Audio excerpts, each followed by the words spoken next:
here. One second. Okay, hang on. Omar, hello. What's up? Hang on, I can't hear you yet. Oh wait, shit. Hang on. Are you there? Yes, I'm here. Yes. Okay. Cool. Thank you. Omar, let's give it a couple minutes so more people can join. Do you want to share the link to your Twitter and stuff like that? Yeah. All right. Yeah. Let's give it just a couple minutes because, I know that honestly, a lot of your followers will probably want to watch this. So give it a couple minutes for people to join. All right. Let's see here. Bro forgot his headphones. Yeah, I did actually forget my headphones. How's Sweden today, Omar? What did you say? How is Sweden today, Omar?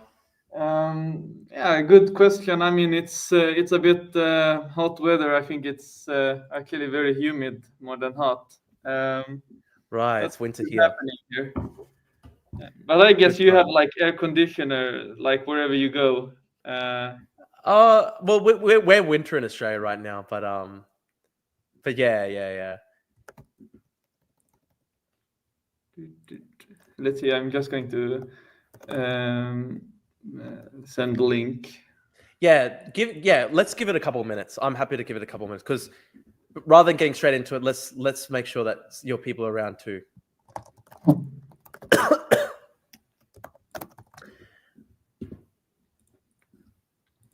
And I also apologize. I apologize that it was a little bit late. I mean, that's something I actually did expect from you. It's a bit. I think we talked once on Twitter audio, but this is the first time we're doing a proper debate. I think. Yeah, this is the first time we have. The previous time was on a Twitter space.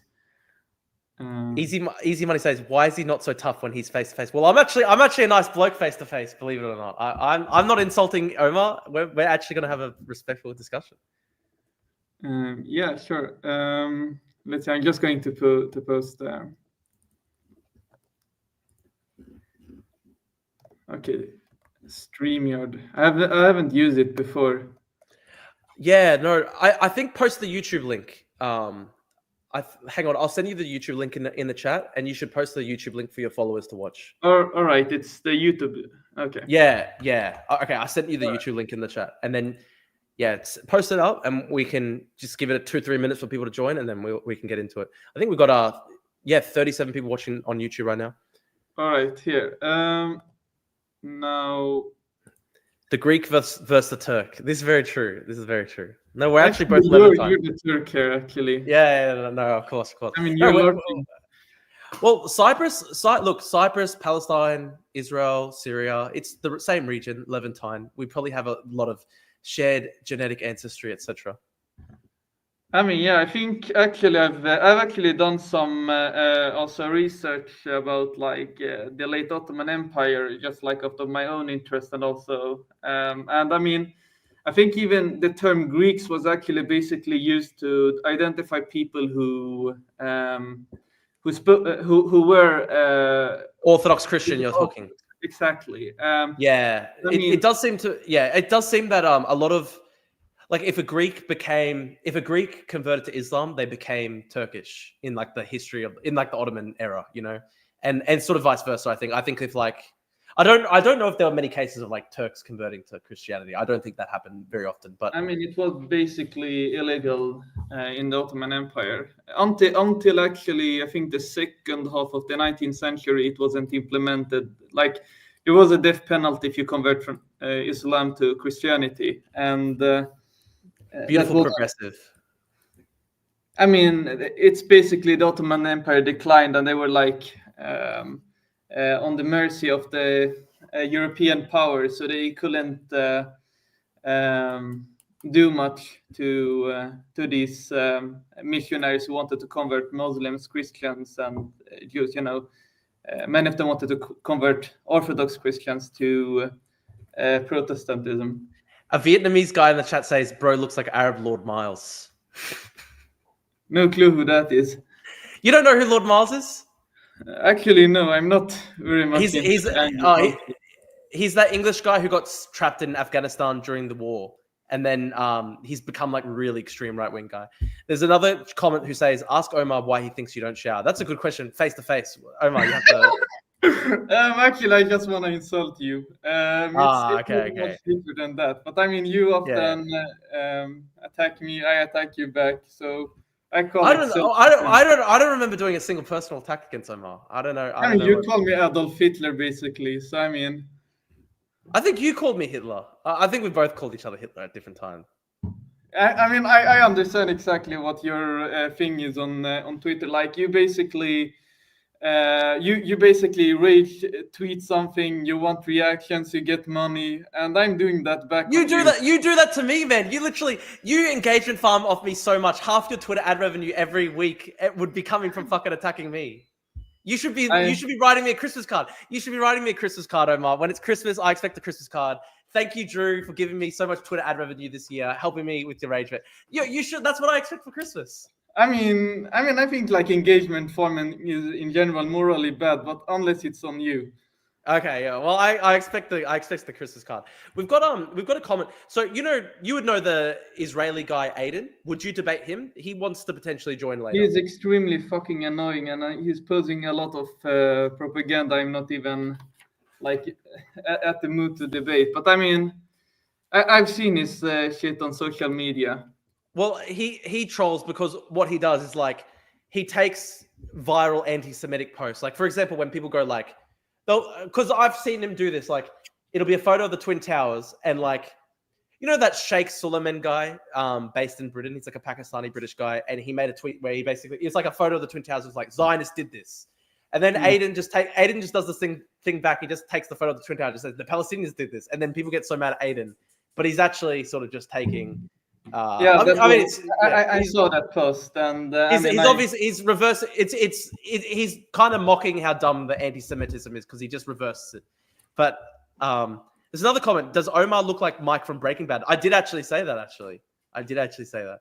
It was like a funny thing. Like I just wanted to trim my hair a little bit, and then like I accidentally used the wrong.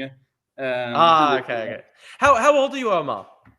A good question. I'm born in 2001, so I'm turning 24. You're younger than me. I'm 1999. Yeah, mentally you're younger. Okay, yeah. So true. Well, the Aiden guy, he always just writes, "This is Palestinianism." Like he'll just post a photo of the Twin Towers, and he'll just be like, "This is." I haven't understood. I haven't understood when Zionists use the term Palestinianism because, like. Well, I think my personal theory is I think he's doing that to troll anti-Semites. I mean the term Palestinianism, when I see it on like Zionist Twitter, it's basically used to like say anything associated with Palestinians. Not even necessarily. You don't even need to be Palestinian to be a Palestinianist. And I mean, even when I read it about the term before, that's something, the essence of being Palestinian, and then. We get always attributed like very terrible, like I would say, like terrible. I forgot the term in English. We've got a funny comment. Someone said, "Not gonna lie, you guys are both the same ethnicity." Omar, I literally have a cousin who looks exactly like you. It's actually true, to be honest.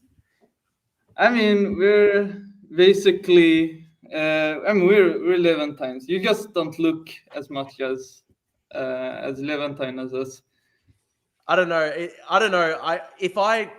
I kind of just don't go outside enough. If I go outside enough, I do get more tan and stuff.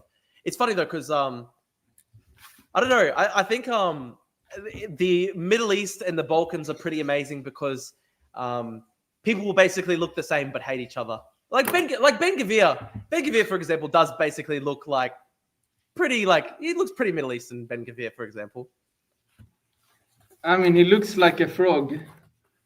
I don't know. Like, I think it's just funny because like there are some Palestinians who have blonde hair and blue eyes, and then there are like some Jews who have very dark features, and vice versa. It's just interesting because like the Middle East, like there'll be a lot of hatred, but sometimes it's I don't think the hatred is based on appearance. But I mean, yeah, of course.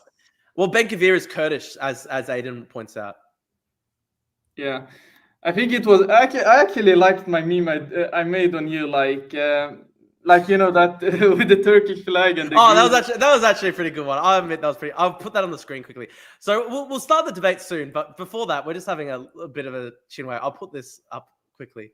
Where's the I'll find it. It was a pretty good one. I have to admit. Look, a lot of people get mad at me, but look, at least I have a sense of humor. I did think this was funny. I retweeted it. I actually retweeted it. It was a good. I liked and retweeted it. I thought it was a good post. I actually thought it was a good post. It's true. It kind of. It is. It's a good one. It's a good one. Pavlos and Emre. Look, I accept it. There are a lot of Greeks who look very Turkish. There are a lot of Turks who look Greek as well. Vice versa. I mean, I personally don't consider Greeks to be white, but I mean, I just wanted to post that just for the memes. I don't know. I actually, well, my take is that I actually think that I think most Levantine people are basically white. Like, there are a lot of, you can see Syrians who are like pretty white. Like, you can see Palestinians who are pretty white. You can see Israelis who are pretty white. You can see Cypriots who are pretty white. I think there's a lot of Turkish people who look pretty white. So, I don't know. I think honestly, I think whiteness is more than just appearance. I mean, you once said Zoran Mandani is like mentally white or something like that. Yeah, that is true. Actually, I think it is true. Actually, but I mean, I think it's something deeper than just like skin color or whatever color you have on your eyes. I mean, it's basically like a way to create a we and them. Like that's how true. The Westerners distincted themselves from like the Native Americans and the African slaves, and so I think. But look, I don't buy that term. I don't think that like Americans invented whiteness though. Like that, you know, that's a kind of like left wing academic idea. I don't think that's the case. Like, I think it's the Europeans who invented it, and like there are some ideas of blood purity. You can find that even since the Reconquista of Spain, like there were ideas like you cannot be truly pure if you have some Jewish in your blood, or if you have like one drop type stuff is psycho, obviously. And that's I would even say this is like a sort of. I would probably assume there's something with that also when the whites mixed with the Native Americans, then their descendants will get a lower social grading. Because look, I think that we're both Aryan, Omar. I think we're both Aryan actually. But okay, look. Should we begin the debates now? Should we begin I didn't say the Spaniards invented being white, but yeah, should we begin debating now? What is the number one topic you want to start with? All right, so I mean, I've seen you tweeting like for a while, like that. Let's see here. That Israel isn't the ones who are preventing the humanitarian aid. Do you still stand by that? I think it's a very complex situation. I think my stance is that the aid should be allowed in. I want water and food to be let into Gaza. I'm against any blockade on food and water and medicine. That's my stance, okay? It's a very complex situation. We have seen confirmed incidences of Hamas shooting at people trying to collect aid. We have seen confirmed incidences of Hamas killing people in Gaza, Palestinians. I've seen photographs of I've seen footage of Hamas executing Palestinians, partly over aid, partly over people who are opposed to Hamas.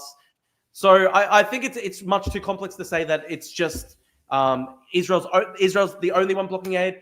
I will admit there are people inside the Israeli government like Ben Gvir and Smotrich. I look at Ben Gvir and Smotrich. I see them as far right. They're Kahanists. I think Kahanism is a fascist ideology. I'm against Ben Gvir. I'm against Smotrich. I understand that it's a right-wing, far-right Israeli government. I don't like Netanyahu. I don't agree with the tactics that they've used in the war in Gaza. I think they did well. I think when it came to opposing the Iranian regime and Hezbollah, I think they fought much more cohesive wars with much more clearly defined aims. I think the war in Gaza has dragged on too long. They don't have clear strategy and stuff like that. And there's too much suffering of the civilian population. That is how I see it. I would like to see the suffering of the civilian population decrease, of course. I don't want any civilians to suffer. I just want to clarify, though, at the same time, I don't agree with all these claims that Israel is this sort of like genocidal monster state. There is a lot of propaganda online, Omar. You have to admit there's also a lot of propaganda online. Like I saw a post the other day. I agree. There are lots of propaganda. I don't agree with everything. Because I want to give you an example, right? Like I saw a post the other day. It had 6,000 likes, and it was by a pro-Palestine account.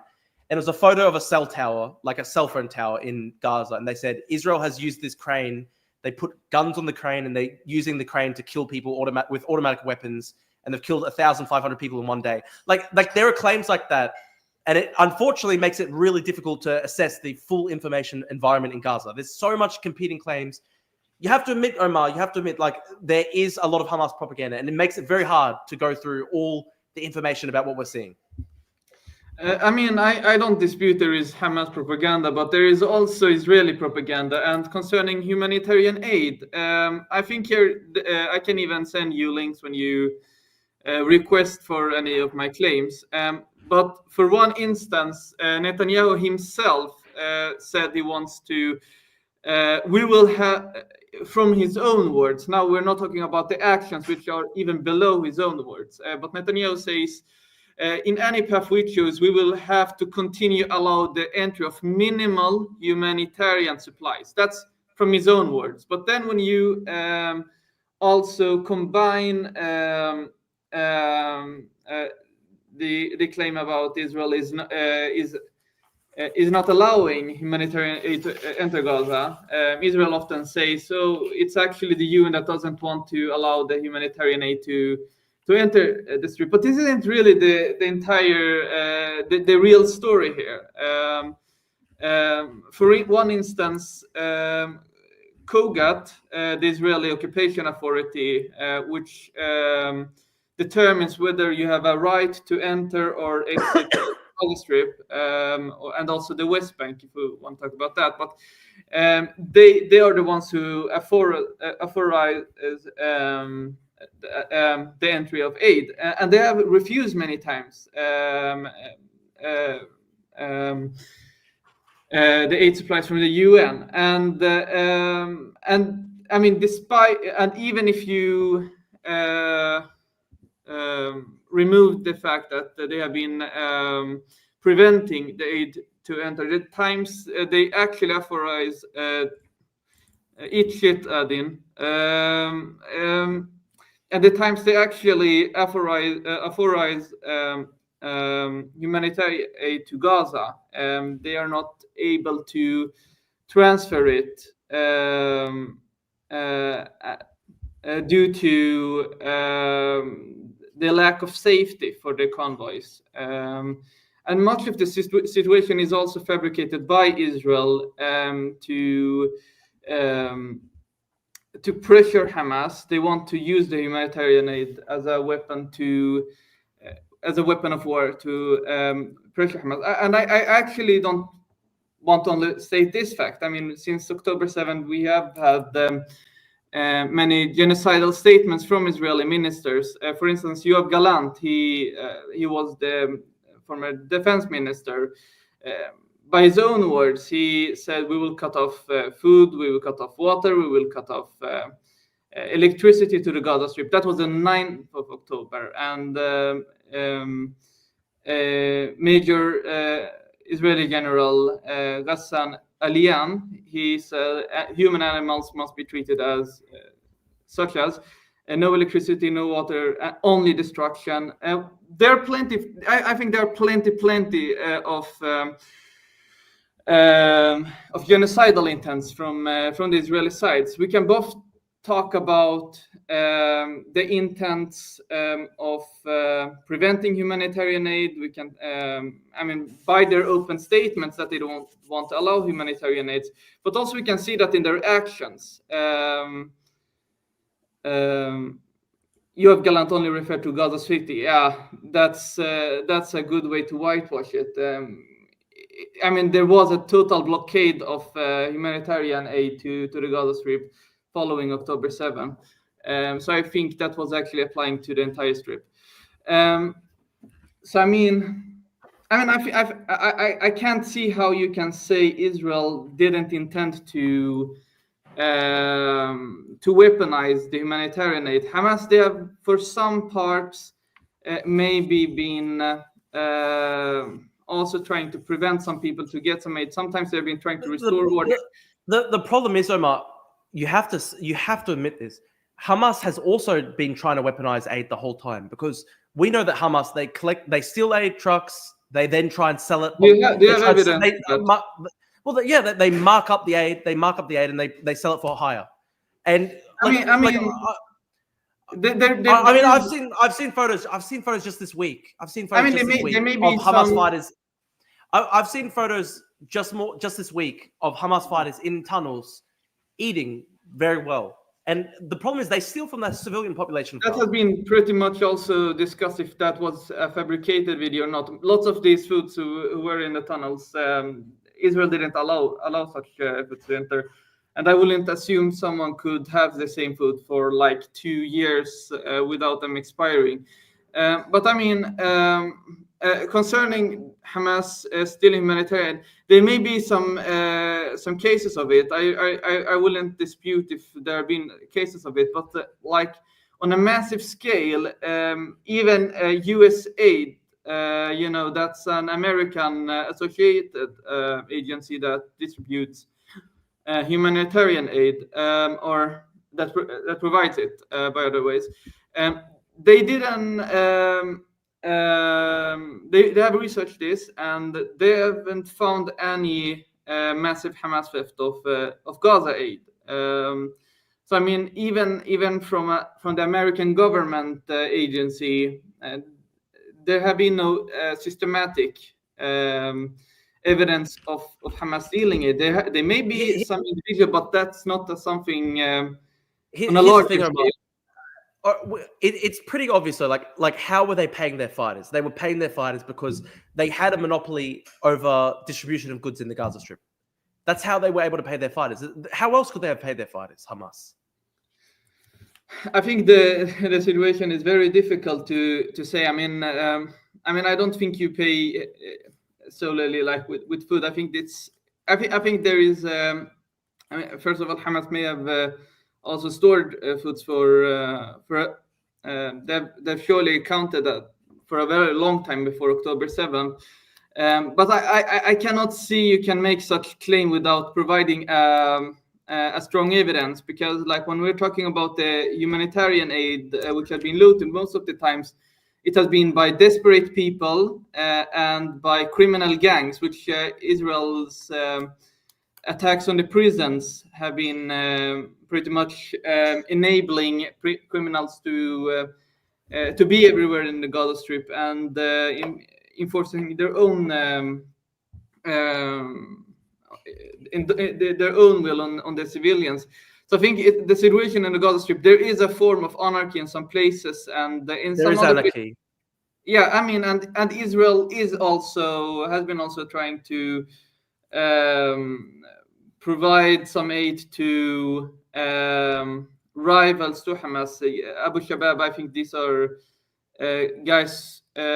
It's a gang which has some history with ISIS. One can discuss about that. I'm not going to say all the opposition is ISIS, because this is not true. But I mean, I don't think you can say on a like in a clear way that all kinds of humanitarian aid have been looted by Hamas. I don't think there is any systematic evidence of this. But I mean, there are other things you can criticize. But I mean, this specific thing, there is no system. I mean, there is no overwhelming evidence for this, besides possibly some individual cases. Here's what Aiden says, and I'm interested in you responding to Aiden here. Aiden says Hamas usually doesn't have to physically steal the aid; it just needs it to reach the warehouses and then set the prices. Yeah, I mean, now he's making a theory about the thing. I think when one is talking about the humanitarian aid, I mean, you cannot. There is no way you can actually only distribute humanitarian aid without it risking to end up with Hamas. It's very impossible. I mean, if you're going to try the mechanism, Gaza Health, what do they call it? Gaza Humanitarian Foundation, whatever they call themselves. I think it's pretty cynical here. But I mean, this organization has not even achieved its said objective to feed Gaza's population. On the contrary, we're seeing an increased levels of starvation and desperate people who are approaching the so-called humanitarian zones, or what you will call it, to receive their food. Many times have been shot. Over 1,000 people have been killed. I think it's since June. Over 1,000 people have been killed in these so-called humanitarian zones, and I think this alone is indicative that the Israeli-American initiative isn't working. It's basically to I think they're basically trying to weaponize the food rather than to specifically try to avoid Hamas, because you cannot really avoid distributing food to Hamas. And I think, for my part, I think actually it's more important to stop the starvation for innocent people who have nothing to do with Hamas than to do anything to starve Hamas's fighters, even at the cost of killing thousands of civilians. I want to ask you, what alternative would you recommend in terms of aid distribution? How would you stop Hamas from being able to steal the aid and then selling it at higher prices and then using that money to then fund its fighters and its army? Well, if you don't want Hamas to, I mean, if in your theory to say, if you don't want them, I mean, I still don't really can buy the premise, but that would be still that you overflow the Gaza Strip with the humanitarian aid, and then the food prices would dramatically decrease, and there wouldn't be any form of desperate situation. And I mean, I think also this desperate situation in the Gaza Strip is also making people finding it appealing to join Hamas, because when you create extreme circumstances, people will also tend to join armed groups. I don't think it's specific to Gaza, but also any other war zone. When you destroy the homes of people, when you kill their families, when you destroy their jobs, I mean everything, and the only thing their own situation is right now, they're starving, they have nothing more to lose. I think that's making Hamas appealing for many people, but I don't think here's the problem. Like I want to talk as well about what future hope is there for post the war, right? Because my take is I would like to see the Gaza Strip run by Palestinian Authority with Arab states in coalition with that, so like Saudi, etc., and keep Hamas out. Hamas leadership would have to be exiled from the Gaza Strip, etc. What do you think of that idea? Like, what do you think? Because the problem is, say the war stops this very second. Imagine I had the magical button to stop the war, and I press the button. How do you stop Hamas from just taking over the Gaza Strip straight away, rearming, rebuilding, and in a few years' time, they just do more attacks? Like, how do you actually stop that from happening, Omar?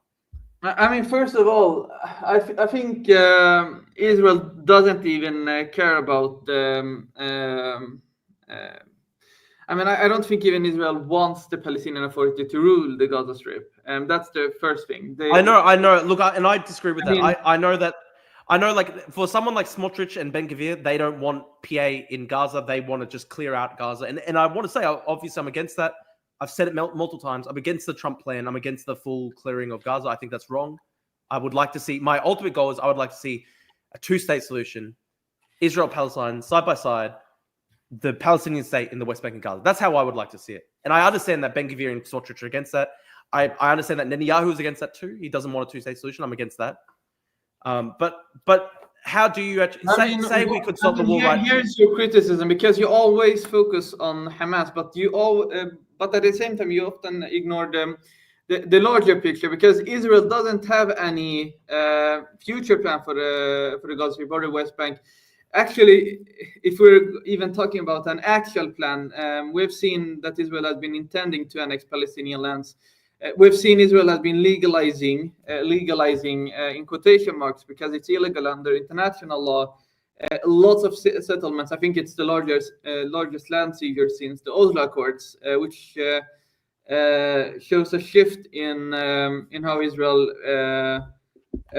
is acting. It's accelerating its colonial project in the West Bank, and now it has recently. We have to remember who broke the Oslo Accords. Like Hamas Israel. responded to Hamas responded to the Oslo Accords with the bus bombings, and that's what brought Netanyahu to power. No, Hamas isn't a government agency. It wasn't a government agency back then. It has definitely. No, I know they weren't a government agency, but it was their terrorist attacks in Israel, the bus bombings, that helped destroy the Oslo Accords. That is a fact. That's how Netanyahu was first elected. We can discuss about the Hamas's actions, which has surely contributed to derailing the negotiations.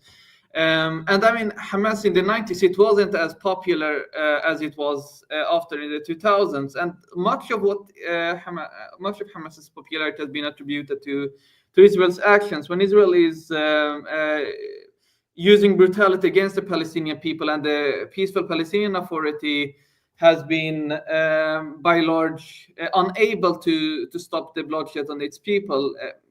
Hamas will gain popularity on this. Going back to the 1990s, like when the Oslo Accords were first signed and there was the move towards peace, in the lead up to that election, that's how Netanyahu was first elected. He won that election with like 0.5% of the vote.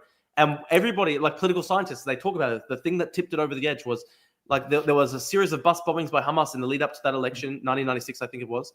And that's how Netanyahu was first elected. It was the bus bombings by Hamas. They were trying to discredit the Oslo Accords, because and you can see this surely, Omar, like when you have a society that's trying, when say like the Israeli left is in power, the Labour Party of Israel was in power, they try to sign the Accords, and then a faction of Palestinian militarists respond to the peace negotiations with suicide attacks. All that does is it actually discredits the Labour Party for the Israelis. So a lot of political scientists talk about the fact that the Israeli left, the Labour Party in Israel, was completely broken by like those suicide bombings, like, and the Intifada, etc. It was that failure to stop the suicide bombings and the attacks. That's what discredited the peace negotiations for a lot of Israelis. That's what led to that rightward shift in Israeli society. And this is my point, right? Like, going to hear much disagreements. That I have also said that Hamas's actions have been very destructive in the 90s, and even in the 90s, a majority of Palestinians opposed what Hamas did. Hamas's popularity grew when the PLO, which has been pacified after signing the Oslo Accords, and it has been laying down its arms, and this has been that's another complex one, because I agree that right now the PA is not. I agree right now PA is much better partner, but during that second Intifada phase, like the PA was. But that was also a consequence of the Oslo Accords failing, and it has. I mean, you cannot remove the agency from the Israeli sides. The second. No, I think of course the Israelis have agency, but my problem is I fully understand that the Israelis have agency, and as I said, I criticize the far right in Israeli politics. I criticize the kindness. You're only criticizing the far right on the Israeli side, but I would actually argue that Netanyahu he isn't even considered a far right figure, and I know that Netanyahu is not far right in the same way that Ben Gvir and Smotrich are. I get that. I understand. Look, the sad reality is there's a big rightward drift in Israeli society. It's a very right-wing society now. Part of the problem is that the Israeli left has repeatedly been discredited multiple times, because, like, for example, like even if when you look at October 7, like it was the people who were killed in the Israeli communities on October 7, a lot of them were the peace activists. A lot of them, like Vivian Silva, for example, people who had spent their lives trying to, help Palestinians and stuff like that. And it's not their fault. Like these Israeli peace activists, they were killed on October 7. And then the right wingers, the far right people like Smotrich and Ben-Gvir, they basically say like, well, look at what happens when you're a left winger. Look what happens when you're a peace negotiator. Like, you get killed. That's how they gain their popularity in Israeli society. But I mean, you can use the exact same argument for the Palestinian side. Oslo Accords, it wasn't actually as black or white as many people try to portray it today. I would say lots of Palestinians were very hopeful after the Oslo Accords. They felt a sense of that they could have a state and they could live free in their own land and everything like that after the signing of the Accords. And the Palestinians became more they became more positive to an idea of a two-state solution and in that period. And and then you have the Israeli occupation. You have increased settlements. The settlements have been increasing drastically since the 90s. I think this is giving a signal for I've been talking to lots of Palestinians who aren't even fond of Hamas, but every time when I mention the Palestinian Authority, the PLO, they're very much against it because they see it. I know it's unpopular. It's deeply unpopular because of its failures. Now you have, for instance, Israelis try to use the withdrawal from the Gaza Strip in 2005 as a propaganda talking point. Look, we left, we gave them a state. It was later blockaded, but it was blockaded after Hamas launched the coup. Hamas launched the coup against Fatah in Gaza. It was like an intra-civil war. It was a civil war, and Hamas. The blockade happened after the civil war took place, where Hamas seized power. Yeah. Okay. So when Israel withdrew from the Gaza Strip, it did it unilaterally. It did not say it was a product of the negotiations with the Palestinian Authority, with the PLO, to say more correctly. It just withdrew. And Israel's withdrawal from the Gaza Strip back then was mainly it was mainly for demographic reasons, because Israel wanted to retain a Jewish majority and annexing an area that's majority Palestinian by very large margins and have a large density. It has no larger purpose. The West Bank became later the object for Israel's colonization. But when we're talking about the withdrawal from the Gaza, this is some point I want to make here. Israel could have actually pretty much weakened Hamas by giving the credit to the PLO when it withdrew from the Gaza Strip in 2005. It did not. And I think this was very deliberate to show the weakness. We can withdraw, we can enter whenever we want. And look, I actually will say I do think there was a really disastrous, catastrophic decision by Netanyahu in the lead up to October 7, in the years leading up to October 7, where they thought that they had contained Hamas, and they thought as a result of that, they thought they could basically. It was almost like there was a faction in Israeli politics, the Netanyahu faction, where they preferred Hamas exist in Gaza because then it would split the Palestinian politics and it would prevent the rise. It would prevent the creation of a Palestinian state, because obviously Fatah and Hamas would be clashing. I get that, and it's a disaster. It was a huge disaster that Netanyahu did that. I definitely agree that. I definitely think Israel has been using a divide and conquer strategy. That said, though, I do want to say, though, that said, like, I do want to say, though, I've seen people on the Palestinian side say, like their response to October 7, though, will be like, oh, Israel let that happen, or Hamas could only do that because Israel gave them the opportunity to do that, because Netanyahu was strengthening them over the many years. But no, Hamas still had the agency. They decided to do October 7. They believed that they would cause major damage to Israel. Like, you look back at Sinwar. Sinwar went to the March of Return, and he said, we're going to break through the gates and we're going to destroy Israel. They held a conference in Gaza Strip in 2021, the Promised Victory Conference or something like that, where they were talking about, when we conquer Israel, we will create lists. We will work out who's a Zionist, who must be expelled. some Zionists who are educated, we will keep them and they will work as reparations. They were basically talking about keeping. Do you have a reliable source for this? Yes, the Promised Victory. Yeah, Promised Victory. The Promised Victory. I'm going to send that link to you.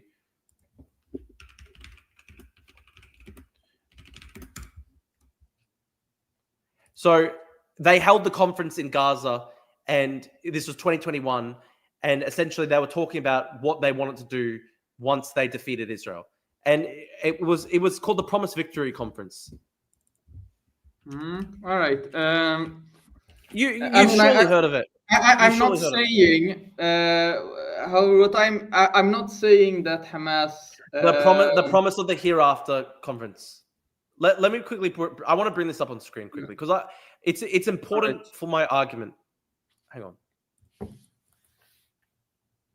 So, hang on. How do I? Okay. So, the September 30, 2021 Promise of the Hereafter Post-Liberation Palestine Conference, sponsored by Hamas leader in Gaza, Yahya al-Sinwar, and attended by senior officials from Hamas and other Palestinian factions, to discuss preparations for the future administration of the state of Palestine following its liberation from Israel after the latter disappears. The conference published a concluding statement listing ideas and methods of operation. The list included a call for drafting a document of independence that will be a direct continuation of the pact of Umar bin al-Khattab concerning Byzantine Jerusalem surrender to the Muslim conquerors, which took place apparently in 638. Definition of the leaders' recommendation for the engagement, a call for preparing continuation of economic activity once the Israeli shekel is no longer in use. The conference also recommended that rules be drawn up for dealing with Jews in the country, including defining which of them will be killed or subjected to legal persecution and which will be allowed to leave or to remain and to be integrated into the new state. It also called for preventing a brain drain of Jewish professionals and for the retention of educated Jews and experts in the areas of medicine, engineering, technology, and civilian and military industry who should not be allowed to leave. Additionally, it recommended obtaining a list of the agents of the occupation in Palestine in the region, the names of the recruiters, Jewish and non-Jewish, in the country and abroad, in order to purge the Palestinian, Arab, and Islamic homeland of this hypocrite scum. So this is what I'm talking about. The promise of the hereafter. Like, to me, it looks like they really believe this stuff. This is what motivates. I know some people talk about October 7. They say, oh, they were doing this because they wanted to block the negotiations between. They wanted to block the Abraham Accords from incorporating Saudi Arabia. I think that was part of it, but I think they genuinely do believe. I think Nasrallah believed this as well. Hezbollah, the sort of spiderweb theory of the Israeli state. They thought that Israel was this sort of like weak country. It was decadent because it has like gay people and they're woke. Like, this is kind of like the propaganda they had. Yeah. You know, Nasrallah basically was like saying, well, like, Israel's got nuclear weapons, it's got a military, but if you actually attack them harshly enough, they will collapse. And I think this is the mindset that was going through Hamas on October 7. And so I think they did have. They believed in what they were doing, is what I'm saying. I don't really think. I mean, even if you would talk about the most, the Hamas member who have the most utopian views. I mean, I think the average one who, I think the average Hamas, even leadership, actually thought October 7 would be a one-off attack to try to release prisoners in Israeli jails by taking Israeli hostages. I think that was the main idea, and also to I think also Hamas counted to humiliate the Israeli military by this. I mean, October 7th, I think it has been calculated for many years. It wasn't. It was for many years. I mean, it wasn't just like it happened out of nowhere. They have been planning. Would you? I'm interested. Would you accept, Omar, that there was genocidal intent behind October 7? Like, the way they did treat the Jewish civilians that they caught, it was quite genocidal. The way they treated the people that they caught. I mean, I don't think it's genocidal per se. I mean, you can make an argument about 9/11. Do you think it was genocidal? It's like, well, with 9/11, like I think it definitely was a war crime what they committed, and they've committed lots of war crimes against Israeli civilians. I definitely oppose taking civilian hostages and abusing them, which has been coming out even from their own footages. We have seen them in committing war crimes. I don't think this is the.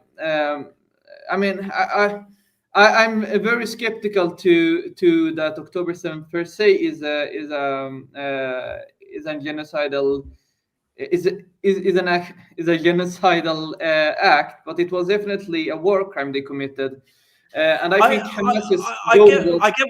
I get what you mean when you say that. Like it's. I can understand why someone would say it's not genocidal because it wasn't going to topple the Israeli state. What I meant by that, though, is like the way that they treated people that they caught, the way that they treated the civilians that they caught. To me, it expressed genocidal hatred, though. Like when I see some of the footage, for example, like one video that has always stood out to me, and I always remember it. They caught a Thai migrant worker, and they were using a garden hoe to try behead this Thai migrant worker, and the guy was screaming "Yahud, Yahud, Yahud, Jew." And whether they believe the guy was actually Jewish, like I look at that and I think to myself, like it expresses a level of genocidal hatred towards Jewish people. I mean, concerning the hatred, I think it's by large a product of the circumstances. When you, the average Palestinian living in Palestine haven't had any good impression of Jews. The average Jew for the Palestinian in Gaza or the West Bank, their only interaction have been with an Israeli soldier, with someone have been denying them their rights. So for this part, I'm not surprised by that Palestinians, including Hamas soldiers and their supporters. Look. I want to say I'm not biased enough. I'm not biased enough to say that I understand that there has been so much brutality in the history of the conflict that it will obviously lead to hatred. I'm not biased enough to say that that's not the case. I don't think that every single Palestinian. I can understand that there are Palestinians who hate them because they are oppressors. I can understand that logic. This is what the average Palestinian thinks also. But that's said though, Omar, like you can't say it's only because of the logic of oppression. You have to also accept that there is also religious-based anti-Semitism as well, and there is also quite virulent levels of like anti-Semitism. Like I'll give you an example, right? Like the leader of the PA, Abbas, and I understand that Abbas today is not like a genocidal guy. I know that Abbas today has changed in many different ways, but he wrote his PhD thesis in the Soviet Union basically as a Holocaust denial PhD thesis. Like he literally wrote a PhD thesis denying the Holocaust in the Soviet Union. And like, I understand, like, and I want to say, I want to say, right, like, I'm not somebody who thinks that, but I think Abbas today is not a threat to Israel. I think maybe he's moderated in his views over the years. That said, though, like when Abbas went to the Soviet Union as a youth, he was a young man. He wrote a PhD thesis that was basically Holocaust denial. Like, I don't think you can be like, oh, well, he only did that because Israelis oppressed him. Like, there is a level of anti-Semitism there as well. I don't really. I definitely don't agree on Holocaust denial. It's despicable. But I cannot explain every single case. I think it was wrong that he did that. But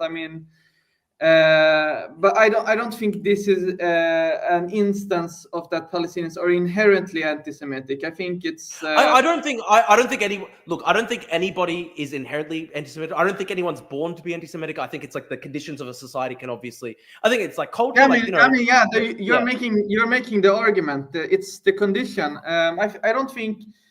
I wouldn't say Mahmoud Abbas is a very religious figure in Palestinian That's politics. true. I know that. Yeah, I know it's not a religious figure. Yeah, way more. But there's different. He's the most liberal hippie you can find, basically in the PLO.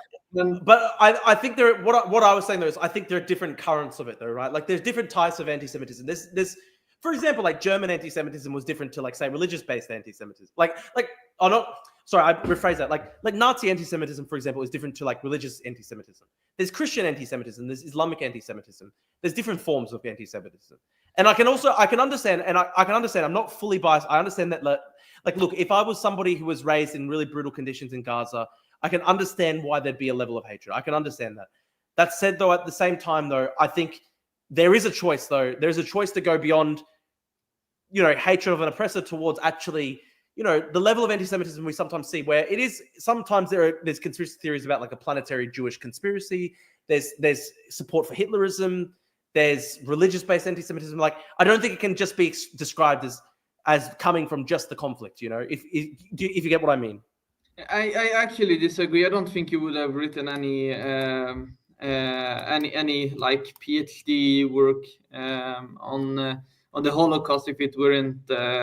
I mean, your extreme circumstances may get you to find some specific interests. I mean, you can find plenty of Israeli scholars like writing about like why Palestinians are fake people, why they are from Saudi Arabia. I mean, you can always find people who have due to their circumstances or try to justify their cause. I don't think denying the Holocaust will in any way help the Palestinian people. But I mean, I don't think this is something that's per se a genocidal intent or something. I don't think this is a display of genocidal hatred. I mean, if you would try to talk to whatever Palestinian thinks of an Israeli Jew, the first image he gets is that that's someone who's oppressing and slaughtering them. And I mean, how can you? That said, though, Omar. Look, I can understand your argument, but it doesn't necessarily explain, though. Like, if you go back in the history of the conflict, the first massacres took place in the 1920s, 20 years before the foundation of the state of Israel. Yeah. And what happened before the 20s? But like my point, though, like if you look at, say, for example, the massacre of Hebron, you can't be like, oh, that was because the Zionists were oppressing Palestinians. Like, there was no explanation for stuff like that. About the massacre of Hebron, I think it was very despicable, but they didn't have it either in a vacuum. There were some conspiracies that Jews were going to take over the Al-Aqsa Mosque, and some people were very afraid. I mean, the Jewish settlers, lots of them didn't even speak Arabic, and they couldn't communicate with them. And many Palestinians felt alienated in their own homeland by people who were migrating, and that was also in the context of Israeli settlers. But when they buy up land, lots of times there have been thousands of Palestinians who have been evicted from their lands. And I mean, this isn't making the case weaker for Palestinian fears of the Jewish migrants, but I definitely think it was a wrong thing to massacre the Jews of Hebron, and I think they were anti-Zionist. A lot of the community they killed were. I don't think you can just simply say I mean, those who did these were a gang of thugs, and lots of Palestinians, even in Hebron, did what they could to shelter Jews. I know there were Palestinians who sheltered them. I do get you. Look, this is a good question. So, I've seen you making this argument about the Hebron massacre. I think 1929. If I may have some 22, I believe it is 1922. No, I think okay, maybe I have the meant. Hang on, let me double check. I might have it wrong. Hebron massacre, 1929. Okay, I was right. Okay, 1929. Okay, 1929. Okay, so massacre 1929. How long have Zionism been in Palestine before? I would like say 1890s, right? 1890s. I would actually. I mean, officially yes, but if we talk about Zionism before Herzl, well, there were Jews. There were Jews living. Yeah. I mean, there were Jews. There were Jews living there since the 1700s. Okay, but when we talk about the first Aliyah, it began around 1881. That's when the Russians began pogroming Jews, and the pogroms led to well over 10,000 Jewish migrants coming to Palestine. And that was also in the context when you see a large group of migrants coming to your land, buying up. And the Ottomans at the same time they were in decline, as previously mentioned. And when Jewish settlers from Europe, many of them didn't. At that period, it wasn't an organized political movement until Herzl, but. At the same time, many people did have. When you look from their actions, when they buy from absentee landlords, where there already are peasants living in the land, Palestinians are being evicted, already then you see there is a tendency against a large-scale Jewish migration. And Drew, I know you as someone have been tweeting a lot about. I don't want the English people to be a minority in England. I don't want. Well, we should. I actually wanted to talk. I actually wanted to talk to you. I actually was going to ask you, right? Because you were talking earlier about. You're talking earlier about like how the Palestinians felt a sense of alienation because the early Jewish migrants didn't speak the language and were buying up land and stuff like that. So my question for you is, right, like, because you support migration to Europe and stuff like that. Where do you actually draw the line then between, I don't know, say like migration, and where do you think fears of sort of like, or like cultural, like, you know, where do you think expressions of cultural dislocation and stuff like that are actually legitimate, or where do you draw the line where it becomes racist? I'm interested. I mean, first of all, when one discusses about, one case is a legal migration, ordinary legal migration without maybe any deeper intents to colonize the land. I mean, the two cases, you have one case that's, if a random Arab in the Middle East is just moving to the UK to work and to make a better living, I wouldn't say it's something that's an issue. I think it's the issue becomes if the migrants have clear intents to colonize the land, I mean, in a systematic way to establish a society that's challenging the already existing society. I think that would be definitely a legitimate fear among the British. I will actually respond, because I know what you were going to say. I know you're going to say that it's a hypocrisy for me because I said that English people shouldn't be a minority in England, but then I support Zionism and the Zionists took over Palestine. So I know that's what you're going to say to me. And listen, I want to respond to that. I think the key distinction here, there's two things I would reply to that. One is that I do believe that the Jews do have a right to live there, because it is a key part of the Jewish history, and they do have ancestry there. Like for example, I know that there are some people in the Palestinian movement who try to propagate the Khazar myth, where they say, "Oh, the Ashkenazi Jews are all actually from Eastern Europe," and they didn't actually have a historic. I don't agree on that either. Yeah, because they do have a historic tie to the land. And the second thing I was going to say, right, is I don't believe the thing that I would say distinguishes me, right, is I think you could validly call me a hypocrite if I was somebody who was like a Ben Gvir Kahanist, right?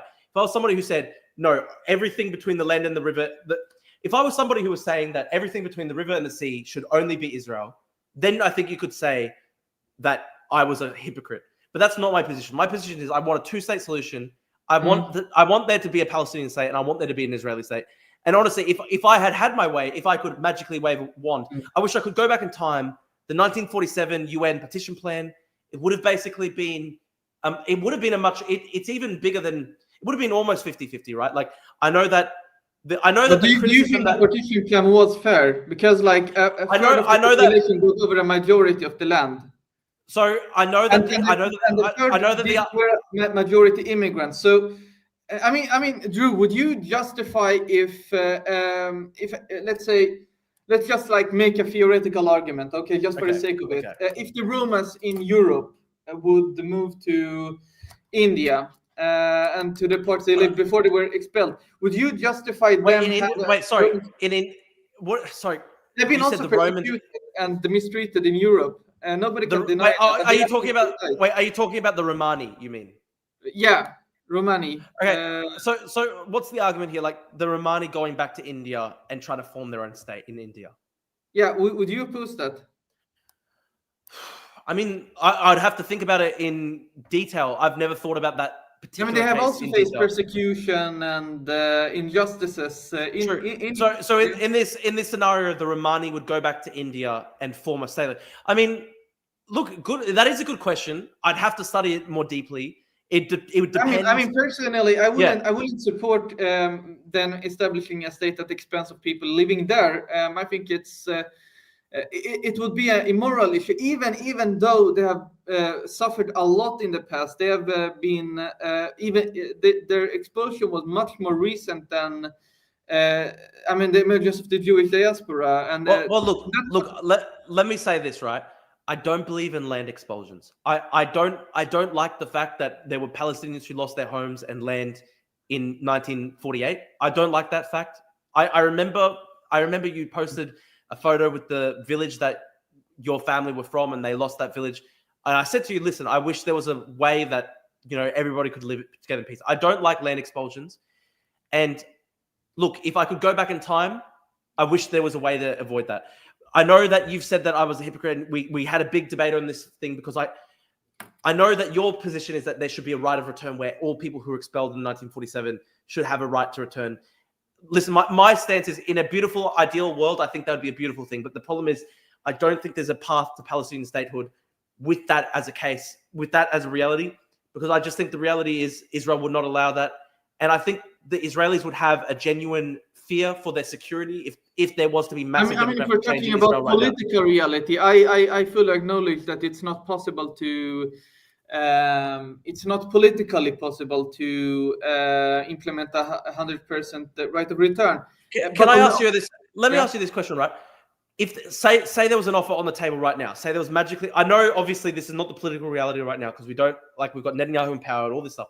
But say there was a offer on the table right now, and the offer was two-state solution, Gaza and the West Bank, without a historic right to return in Israel, within the borders of Israel pre-1967. Would you take that?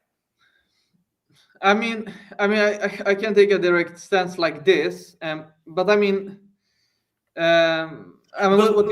way I see it, right? I'm for a two-state solution, to say. Yeah.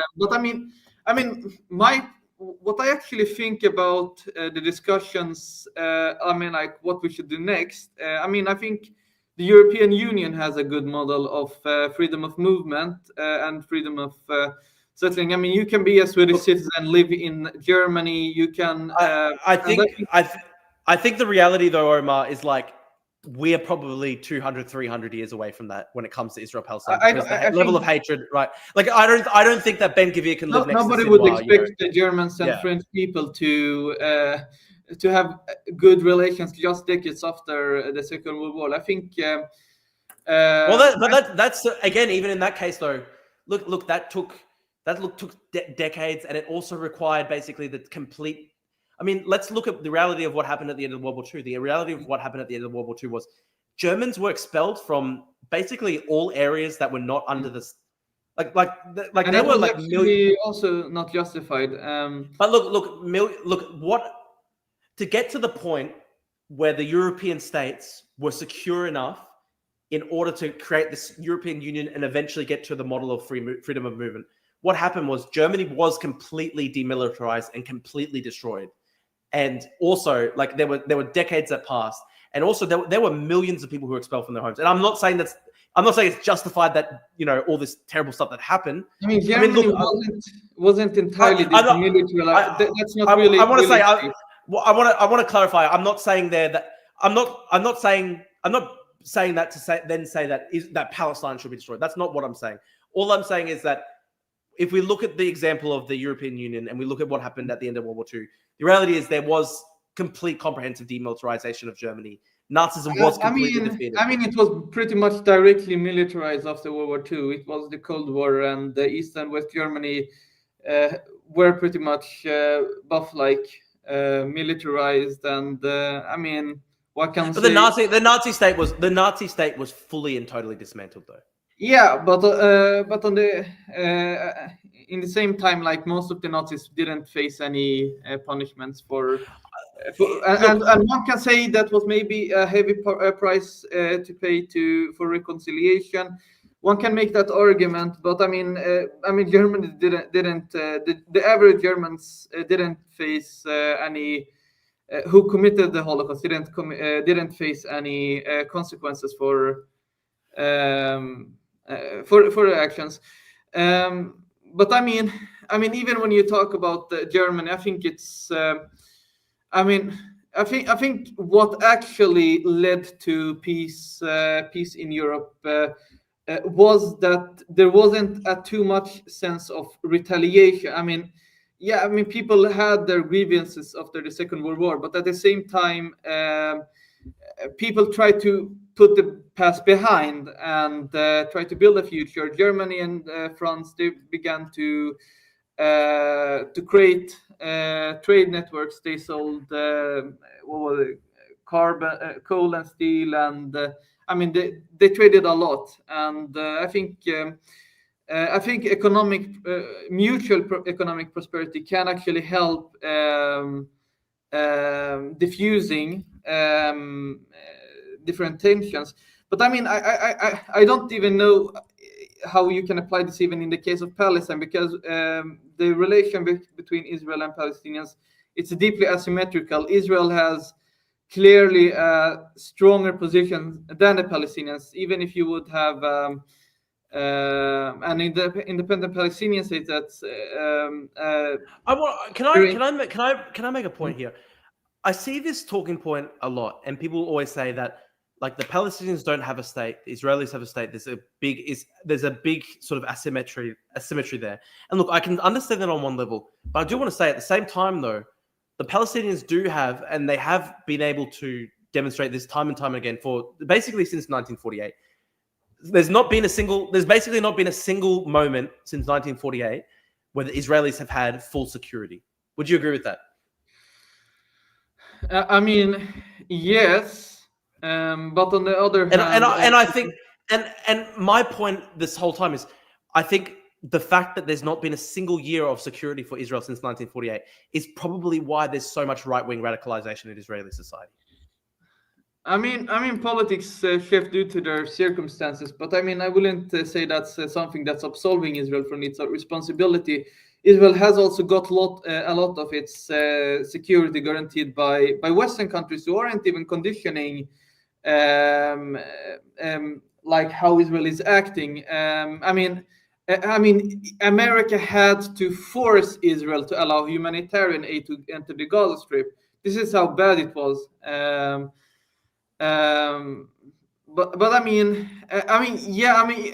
I definitely think the sense of an imminent threat may always contribute to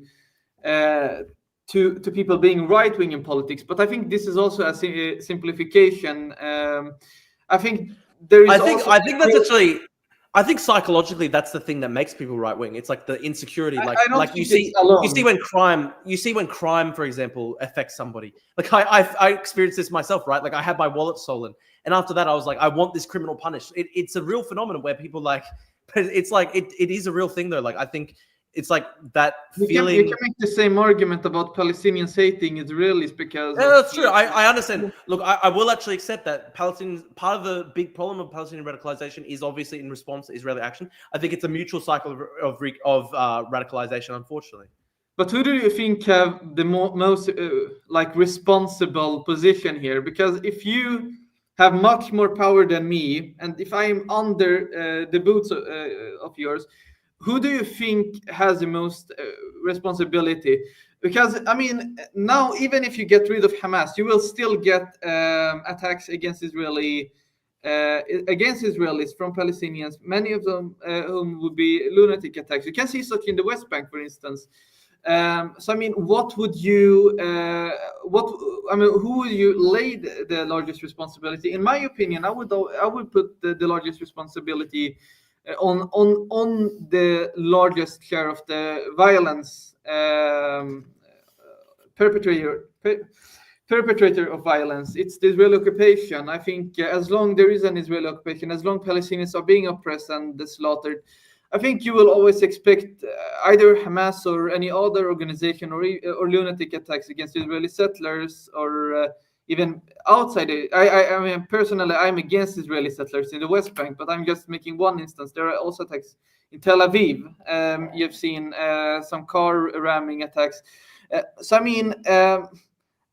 long people are living under dire circumstances, there will be such. It's not something that justifies every act. But that's the circumstance that's breeding radicalism. So I mean, you can talk about Hamas, you can talk about any other organization, but if you don't get to the root problem, we will see what we have seen now for the decades to come. And this is why I think you need to. I want to ask you this, right? Like, so obviously you see the root problem to be Israeli oppression and stuff like that. But would you accept any responsibility on the Palestinian side from the Palestinian leadership, from Palestinian militant groups? Do you think that, like, because there is agency there as well, Omar? There is agency there. Of course. I wouldn't. I mean, for my part, I would say Hamas has its agency for its organized attacks, but you cannot blame the Palestinian Authority for attacks it does not control. Well, I agree. I get you there. The PA. I'm not talking necessarily about the PA. I guess we're talking about agency from both sides, though. In general, I mean, like there's agency. I mean, there are also people that the Israeli government doesn't necessarily control as well. Okay, but I'm going to make an argument here because the Palestinian Authority now you can. At least after the second intifada, has been very sincere in the security collaboration with Israel. This is why many Palestinians are calling them collaborators, traitors, whatever you want to use the term for it. So I mean, basically, there are very few attacks from Area A where the Palestinian Authority has the largest control. Israel can still do incursions in Area A despite the Oslo Accords.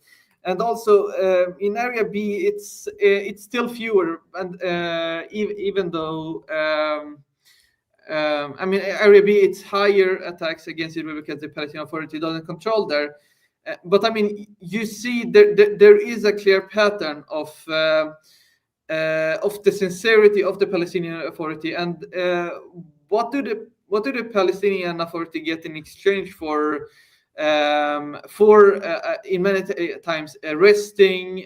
There've even been lots of cases of torture against people. In many cases, these people who've been in Palestinian prisons haven't committed any crime or been proven to have any intent to attack Israelis, but they've been arrested for that, for the purpose to make Israelis feel safer. So I mean, when we talk about agency, even here we have one actor who is in the lower, how would say, in the lower hierarchy of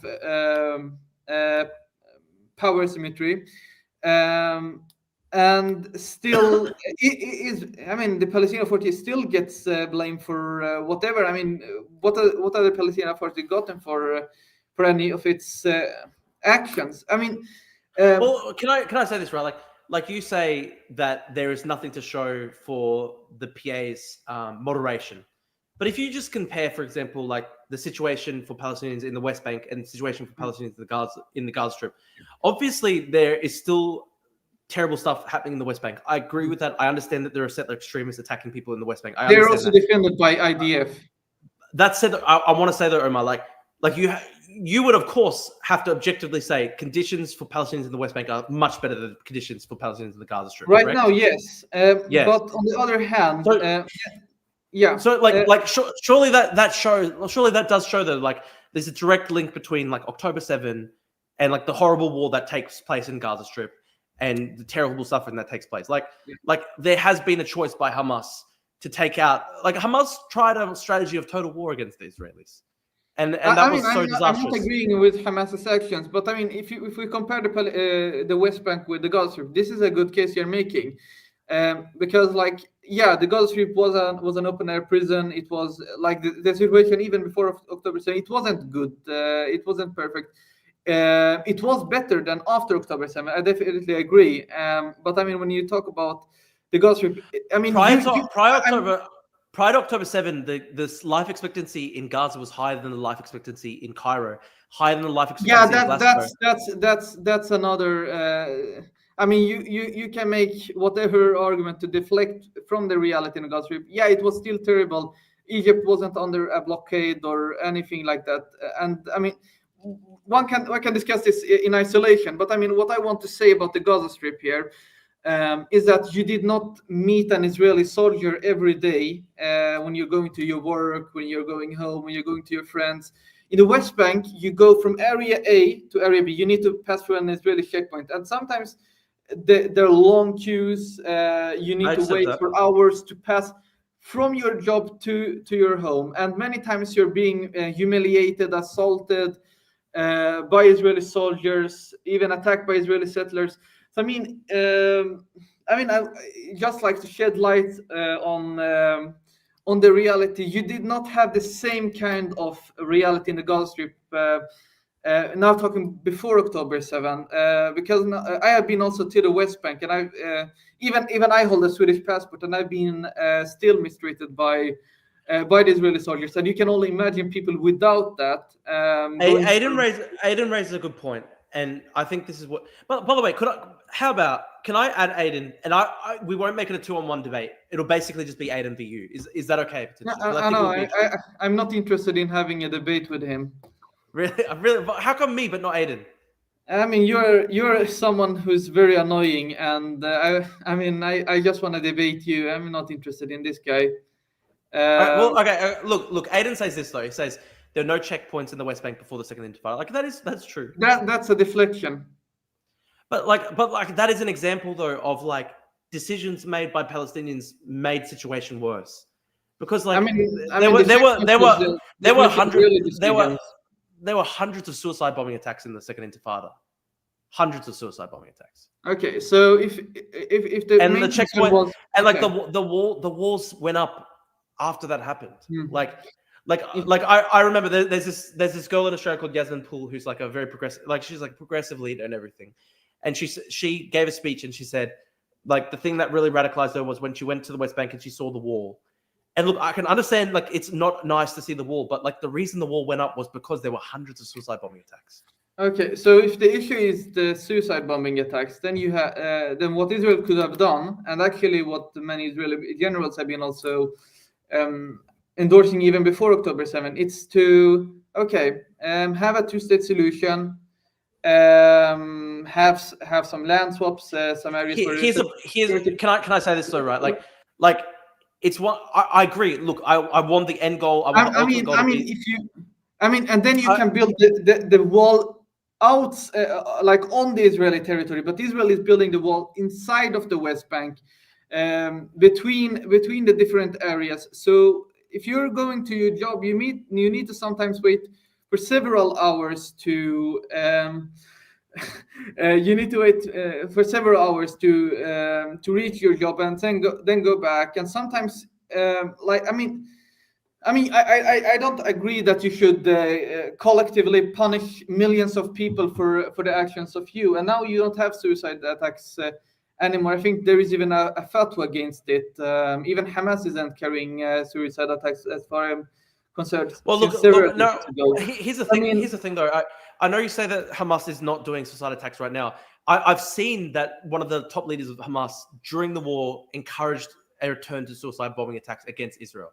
He said but there have been no systematic such since several decades ago. Also, when there was that ceasefire earlier this year, one of the things that broke that ceasefire was there were the bomb attacks that took place in Israel against the water parks, etc. And that's an excuse. Israel wasn't sincere about the ceasefire. I mean, if we're going to be honest, Netanyahu. Who did those bomb attacks? Who did those bomb attacks, though?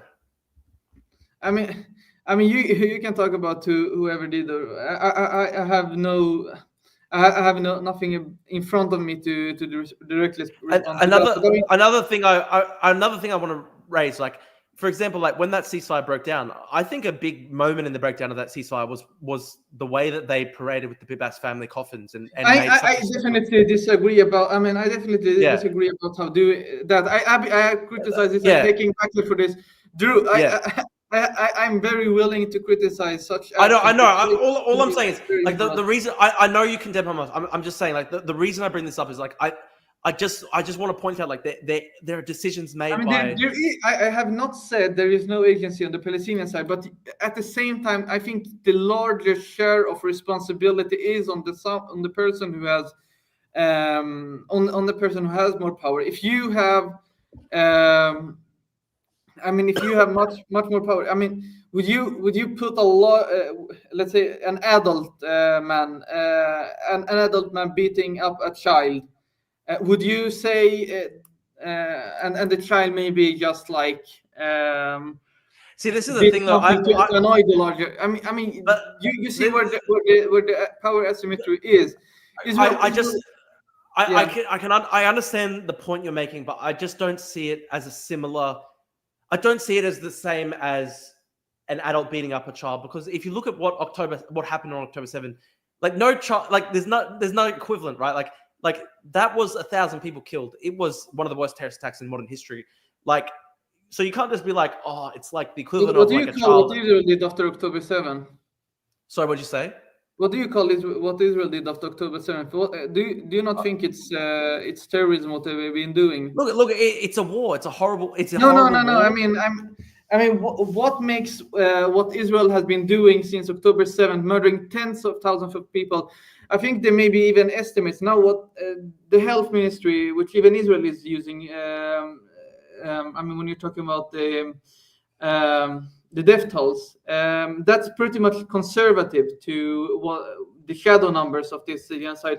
There may be hundreds of thousands of people have been directly or indirectly. You have seen people dying due to lack of medical. I want to say, I want to say, hunger. I want to say, look, it's a horrible war. It's an imbalanced war. I mean, when you're There's a saying lot of it's a suffering. horrible war, I mean, Hamas can say, okay, it's a horrible occupation. We just did this to. I mean, we're just responding to what Israel did. I mean, 2023 was the deadliest year for Palestinians in the West Bank for children since the second Intifada, at least, as far as I'm concerned. And I mean, I don't agree on the argument that you should say this is simply a war. But like Terrorism is not a word you don't like. No, but when you bomb, okay, so let's take one instance now. After October 7th, even Netanyahu, he went even more genocidal than his own general. General Halevi had attacked 1,500 targets in Gaza. Netanyahu, he responded, why not 5,000? And they had not even confirmed like every target back then. And that's one. I can send you the link if you want to see it. It's in Hebrew. It's in Ynet. And I mean, there was a clear intent of Netanyahu. He wanted to terrorize the Gaza Strip. He wanted to bomb and make life uninhabitable for ordinary Palestinians. It's not a conspiracy. You can even see in the actions when they cut off water, food, look, it's been brutal. I think it's a brutal, Omar. I think it's a brutal war. I think there've been actions by the Israeli military and the Israeli state that are unjustifiable and immoral. I do think that. I do think there's been too much suffering for the civilians, but I do think at the end of the day, it is a war. Like Hamas is still fighting. And look, this is the thing. There have been times we've seen this 2 or 3 times now, like the ceasefires that have been negotiated by the Hamas negotiators in Qatar. They have the ability to tell the fighters in Gaza to stop the conflict and hand over hostages. And that shows that Hamas has justify killing. No. That's not what I'm saying. That's not what I'm saying. What I'm saying is the fact that Hamas can turn on the war and turn off the war based on the negotiations in Qatar. That shows that Hamas. I mean, actually, Israel has even said it's not willing to end the war, even if the hostages are released. Hamas has to surrender. That's what. But Hamas can't be left in charge of the Gaza Strip. It can't be. It can't. I mean, Hamas has been willing to give up on the on ruling the Gaza Strip. So I mean, even there you have one thing. And then, I mean, whether it's sincere or not, you can call their bluff if you actually enable the Palestinian Authority to return to the Gaza Strip, which Israel doesn't want to allow. I mean, look, I think they should. But yeah. Yeah, they should. This has been my position like for a very long time, but I don't think you can. I don't think you can put all responsibility on the Palestinian side, especially as one side is clearly doing much worse than the other. But you're talking about October 7, but every day for Palestinians in Gaza had been as October 7 for Israelis. I just want to say this, right? Like, I genuinely believe if Hamas laid down arms, returned hostages and they agreed to leave the Gaza Strip, I genuinely think the war would end. The war would end then. I don't think even then. I think Israel would occupy the entire Gaza Strip. It would still impose a cruel regime there. They don't want to occupy the Gaza Strip. Who told you that? I genuinely think that they don't want to. I mean, if you listen to Netanyahu himself, I'll explain. Can I explain why I think this? I know that there are insane people in the Israeli government who talk about conquering Gaza. That's the Prime Minister of Israel. Yeah, look. I know that there are insane people in the government, but if you actually look at the actions of, like, say, the IDF in Gaza, there are places where they've gone in, fought the Hamas soldiers. They've cleared out the Hamas soldiers. They've then withdrawn. Hamas have returned. The IDF then returns again, fights them again, clears out the area. Then they withdraw the second time. Then Hamas return. Like, there's literally some parts that's insurgency. That's an insurgency. But what the reason I bring this up, though, right, is the fact that there are literally parts of the Gaza Strip where they are. And there's a guy that I like who's actually Israeli, and he's a big critic of the Israeli government, but he points this out. He says this is a stupid strategy by the Israeli government, is IDF, because what happens is they will defeat Hamas militants, but then withdraw from the area rather than occupying it, rather than seeking to govern it.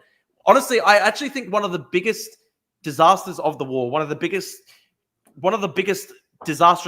most disastrous choices by the Israeli military and the Israeli state, they want to avoid a conventional insurgency, right? Because if you look at, say, for example, how the Americans operated in Iraq, where they literally were governing Iraq, and that made all their forces so vulnerable to suicide attacks, conventional insurgency tactics. The Israeli state and the military, they've shown over and over again, when they'll clear out an area of the Gaza Strip of Hamas fighters, then they will withdraw, and they basically allow like an anarchy to take place, and then Hamas comes in and fills that vacuum again. And it's actually why they do that is they don't want to be in charge of the Gaza civilians, because they don't want Hamas to then be able to carry out suicide bombing attacks. They don't want them to be able to carry out traditional insurgency tactics against the IDF. But the result of that is that means that there are then parts of the Gaza Strip where they're going in the third and fourth time to fight Hamas for the third and fourth time. And it's the mow the lawn strategy, right? And it's a disastrous strategy because it actually doesn't lead to anything. It's just constant warfare. And so that's actually my point. I'm saying, I know that they're obviously, you see Smotrich and Ben-Gvir, and they're like, yes, they say that they want to conquer Gaza. They say they want to annex it. But if you actually look at the actions of the Israeli state, it's like part of the big problem in Gaza is they actually almost act like they have no responsibility for the civilians at all. So they'll go in, they'll destroy Hamas in a certain area of the Gaza Strip, and then they just withdraw and they let anarchy take place. And then gangs come in, there's looting, and so part of the problem is there's actually a lot of chaos and anarchy in the Gaza Strip because Israel doesn't want to have the responsibility of governing over Palestinians in that Gaza Strip, because it's not out of any humanitarian concern. It's more out of like they don't want their own soldiers to get attacked. I think what Israel actually wants to is to ethnically cleanse the Gaza Strip. And for instance, Netanyahu have been saying during closed-door testimony before Knesset's Foreign Affairs and Defense Committee is to destroy more and more homes in Gaza and Palestinians accordingly.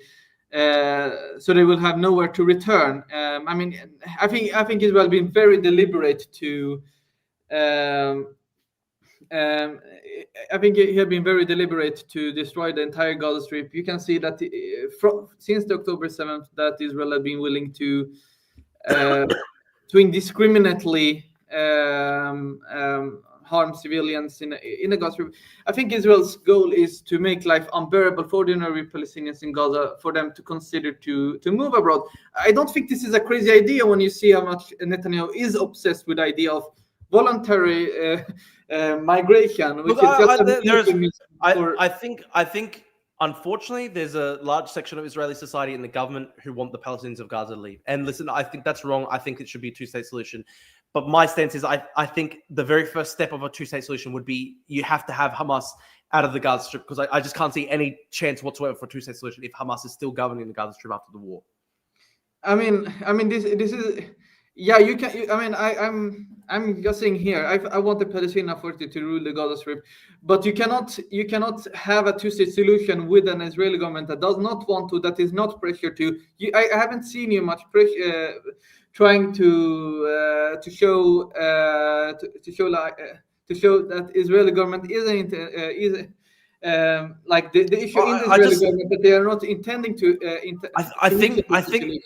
Look. For me, I think the core thing has to be removal of Hamas leadership, political power over Gaza. You cannot do that militarily. You have seen that for 2 years and for almost 2 years, and I think, I mean, what you've seen from Hamas they've been largely apathetic to the situation in Gaza. They can continue on for a long time.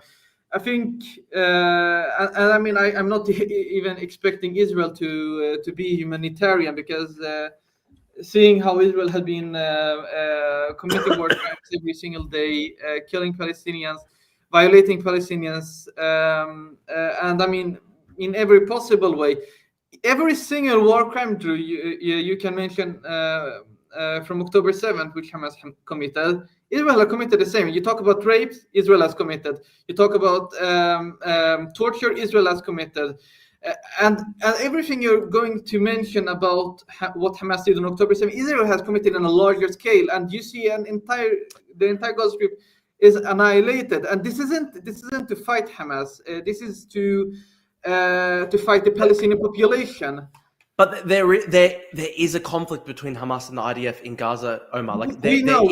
I'm pretty sure there is an ongoing war though. Like because I think part of the problem is so many people on the Palestinian side, they just basically pretend that Hamas doesn't even exist, and they're just saying, they're basically acting as though like it's literally just Israel just woke up one day and decided we're going to completely bulldoze the Gaza Strip. But there is literally a war going on right now between Hamas and IDF. I can definitely assure you that I don't think that Hamas does not exist. What I say here, however, is that Israel has no intent to end this genocide anytime soon, and you can see that even in Netanyahu's own actions. It's not that he had been intending to just get the hostages released and then change the rule of the Gaza Strip. I mean, if that was the case, you could probably get such deal in. Somewhere maybe in December, November 2023. I think Israel wants to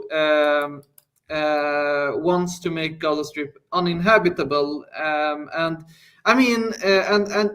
this has been actually pretty much a thought among Israeli politicians for a long time. I mean, the presence of Palestinians in their own homeland has long been seen as not only a demographic threat for Israel's Jewish majority, but also as a security threat. And this isn't just specific to Israel. I mean, basically all settler colonial states obviously the populations under their rule, the native populations as a security threat. I mean, if you want to secure the lives of Israeli civilians, which I think it isn't a bad thing, you need to get to the root of the problem. Pressure the Israeli government to end this occupation. The Palestinian Authority, it will take responsibility for the Gaza Strip. It has shown clear intents to do that. What it needs is economic and also security support to be able to take over the Gaza Strip. But if you want to make the Palestinian Authority also efficient in ruling the Palestinians now also in the Gaza Strip, where the population has also largely lost faith in them for them abandoning them for a long time, you need to show clear signs of a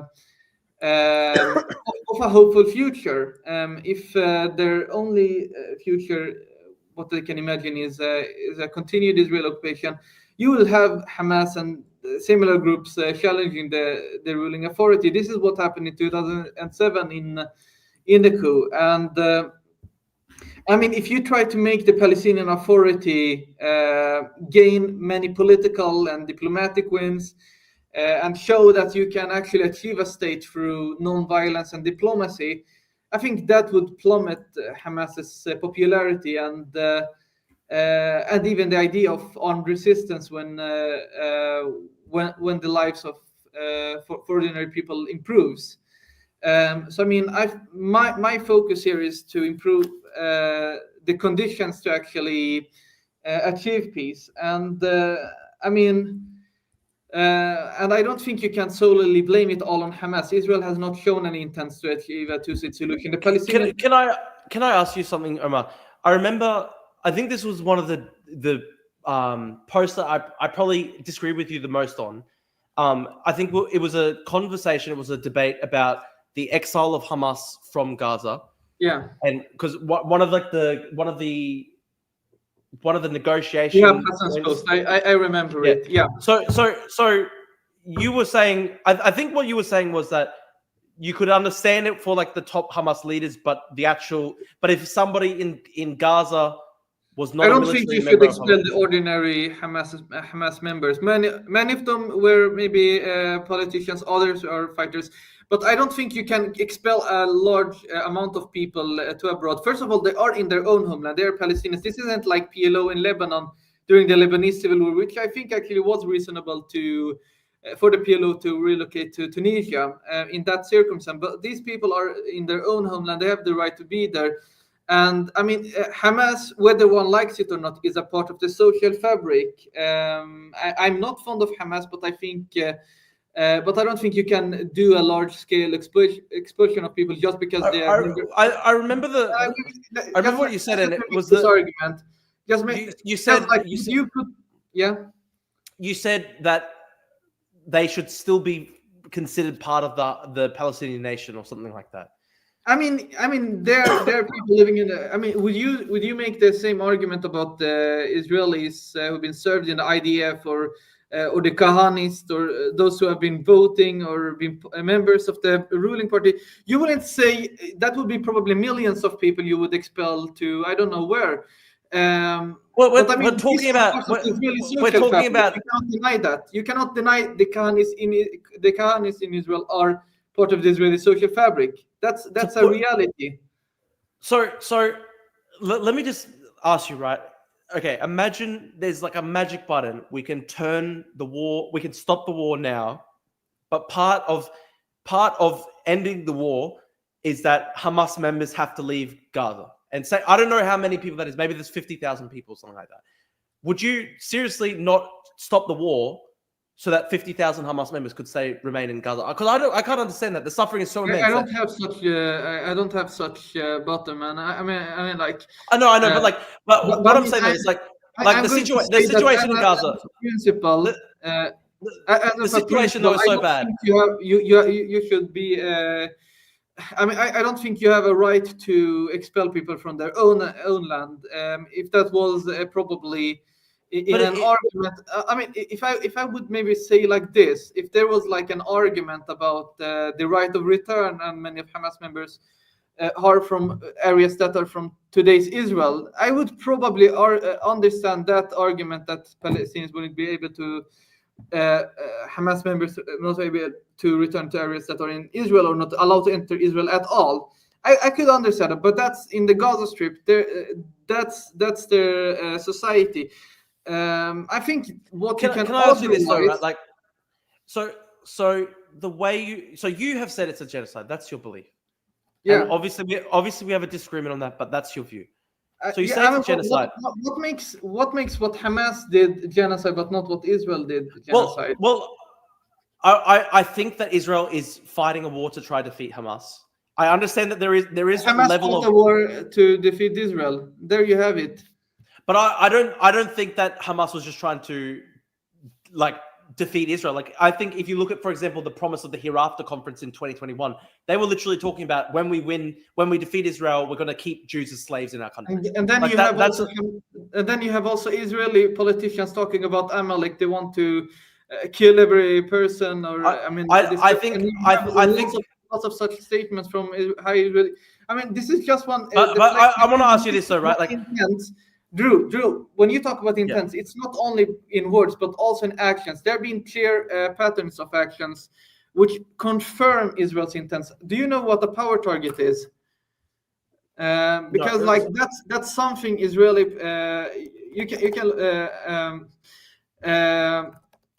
It's basically that Israel has been attacking civilian infrastructure to exert as much pressure on the population. Look, I'm aware of the Dahiyya doctrine. I'm aware of the Dahiyya doctrine. It's very brutal. I understand it's very brutal.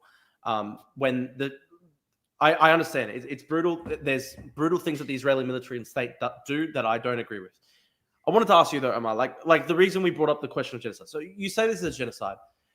If there was a way, like if you really see this as a genocide, if there's a way to end all this suffering just by exiling the Hamas members from Gaza, say it's 50,000 people, would you seriously not do that? I mean, first of all, genocide is not justified, regardless of any of such. I'm just saying though, all I'm trying to ask you, right, is like this. I don't think it's a genocide, but I think the suffering. There's a horrible amount of suffering in the Gaza Strip. I would like to see the suffering end. If there was a way to stop this all right now by the Hamas, here I think actually there is a double standard from your side, because when Hamas kills Israelis, it's genocide. When Israelis kill Palestinians, when Israel is actually doing it on a large scale, I mean, it's by a multitude, by hundreds of times. Here's the thing, though, like Hamas, suddenly the Hamas doctrine. It's war.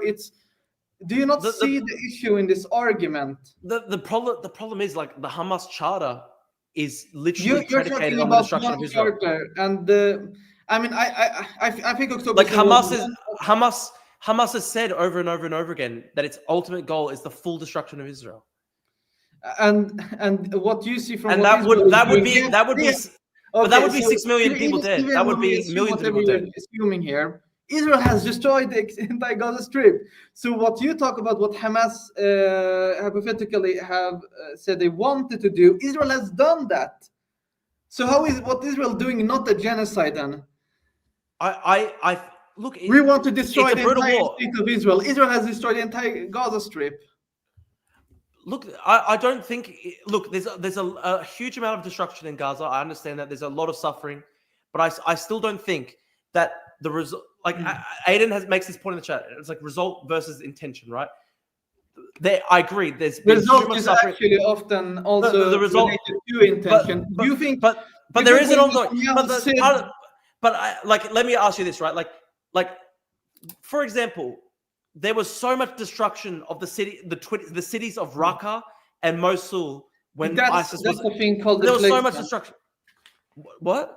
That's a thing called deflection. No, but I want to ask you this though, right? Like we saw the destruction of the cities of Raqqa, the destruction of the city of Mosul when ISIS was embedded in those cities, and they fought to the death to prevent losing those cities.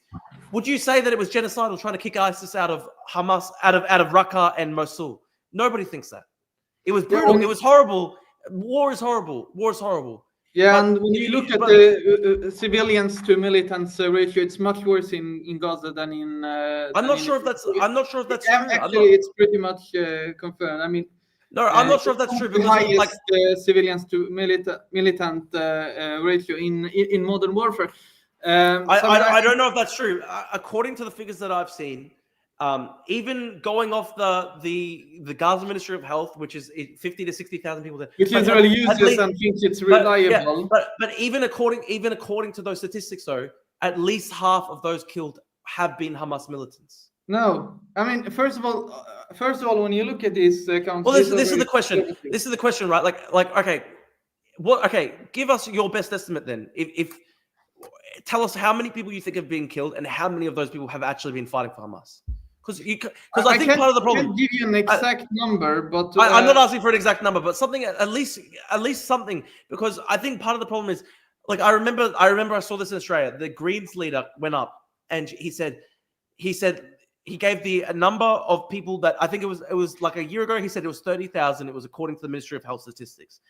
And even at that point, even if you said 30,000, at least 10,000 of the 30,000, even the most pessimistic assumption, at least 10,000, at least a significant number would be militants. And this Greens leader in Australia was saying, even for militants. The lowest estimates are around 4-to-1 ratio, and it may be even up to 7 to 7 civilians to 1 militant. You're between 4-to-1 to 7-to-1, and these are still terrible ratios when you're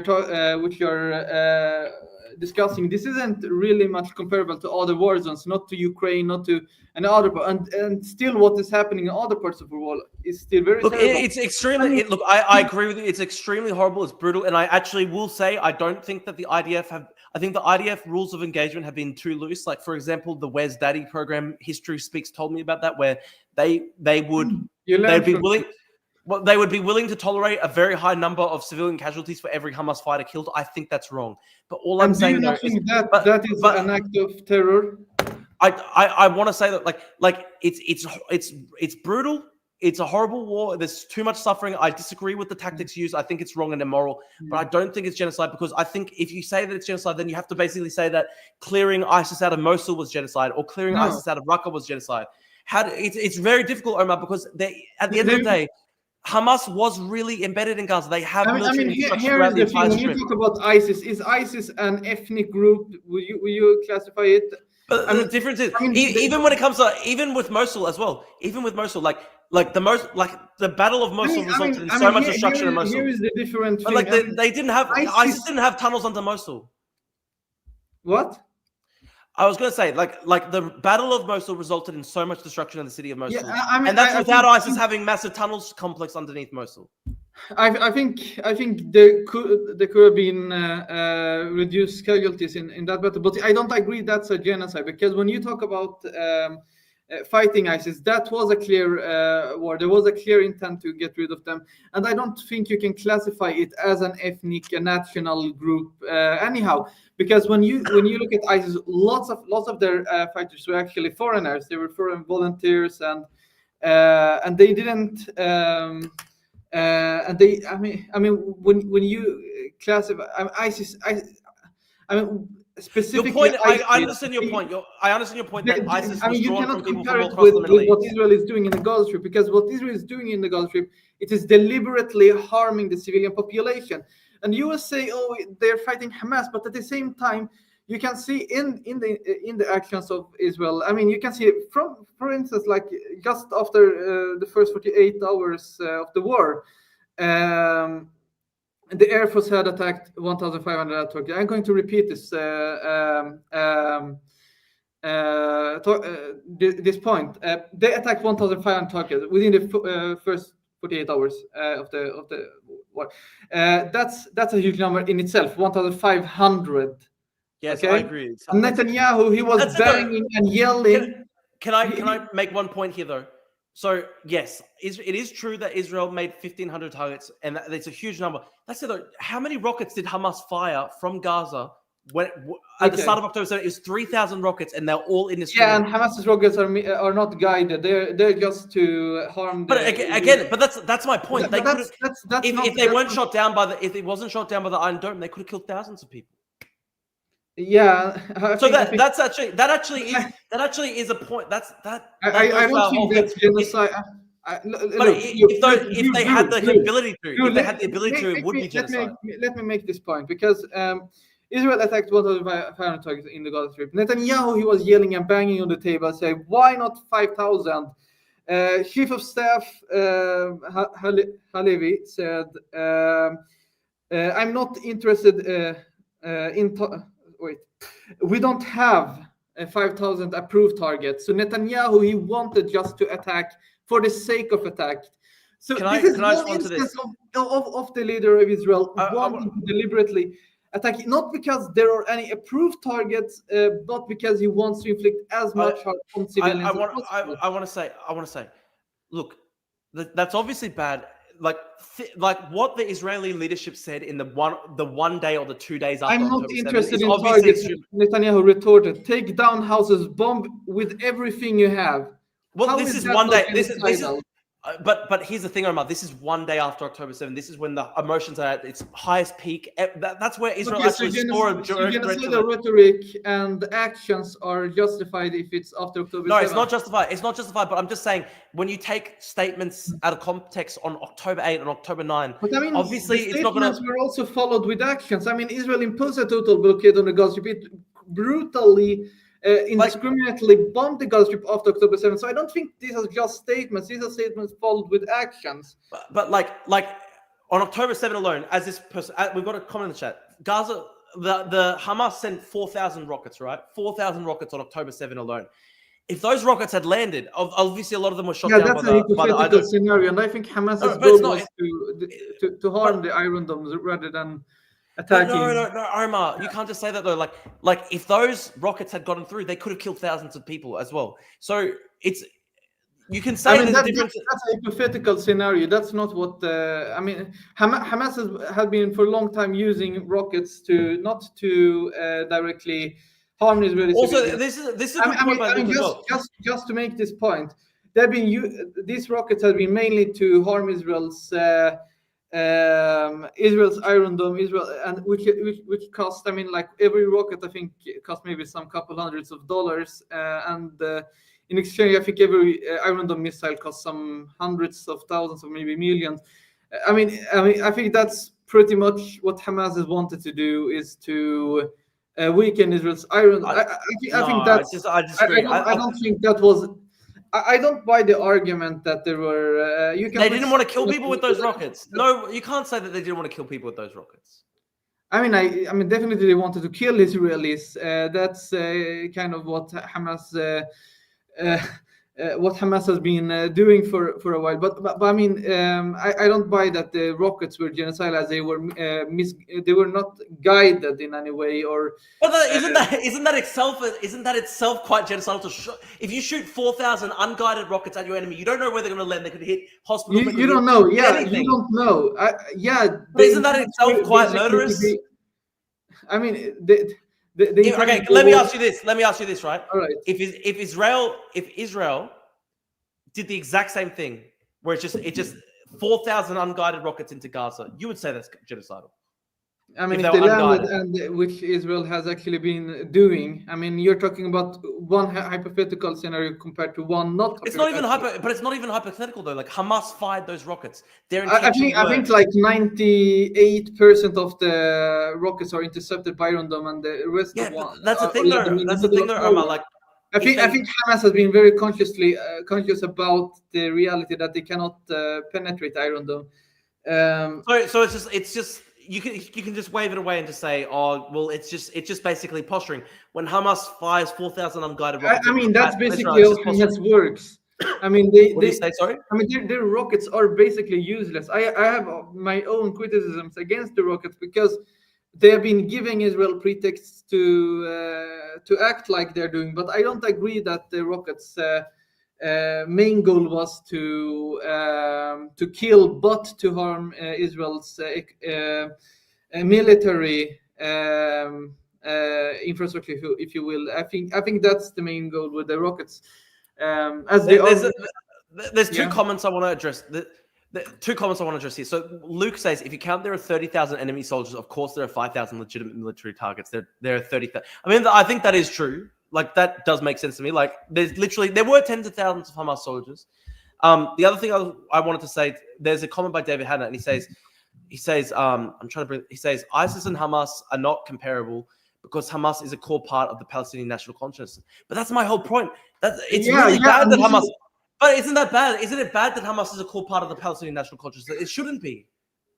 I mean, this is what you think, what should not be. But I mean, I think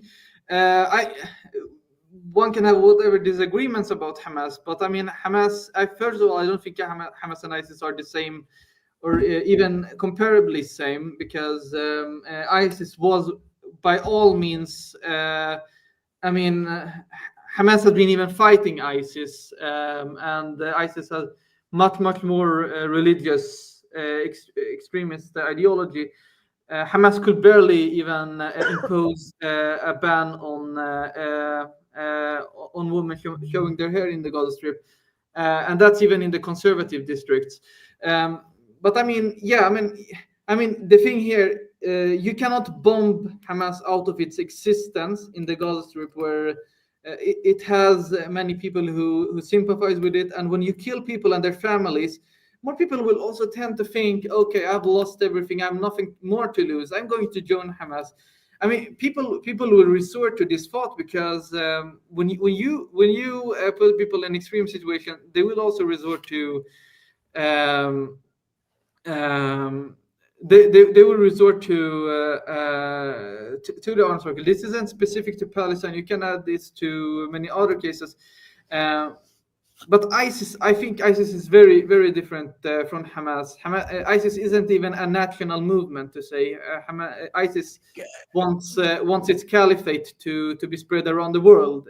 Hamas is more nationalist in this sense. So I mean, I think one can make distinct differences between this, and also maybe. But you could make that argument about Taliban. You could be like, oh well, the Taliban just want ISIS in one country, like you know, it's like Stalinism in one country. I think Taliban Hamas in how they treat their own population.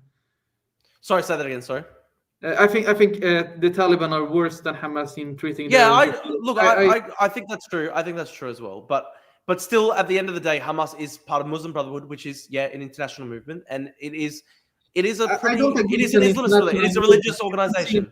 It is religious. I disagree. I mean, Hamas is like I think Hamas's goal is to have a caliphate in Palestine, a national Islamic state. I don't really agree. I definitely think they want to impose religious laws, but that's a different thing to have a caliphate. And I mean, like when you look from the actions of Hamas, they haven't been attacking targets outside of Palestine, historic Palestine. That includes, you haven't seen Hamas attacks in the US, in Europe. All of their attacks are targeted against Israel or Israeli settlements, but there have been no attacks outside of historic Palestine. So I think this is one thing you need to make difference between Hamas and ISIS, because ISIS, there are no problems in indiscriminately attacking people in Paris, in any other European capital. So I mean, one can make criticism of Hamas without making a wrong criticism.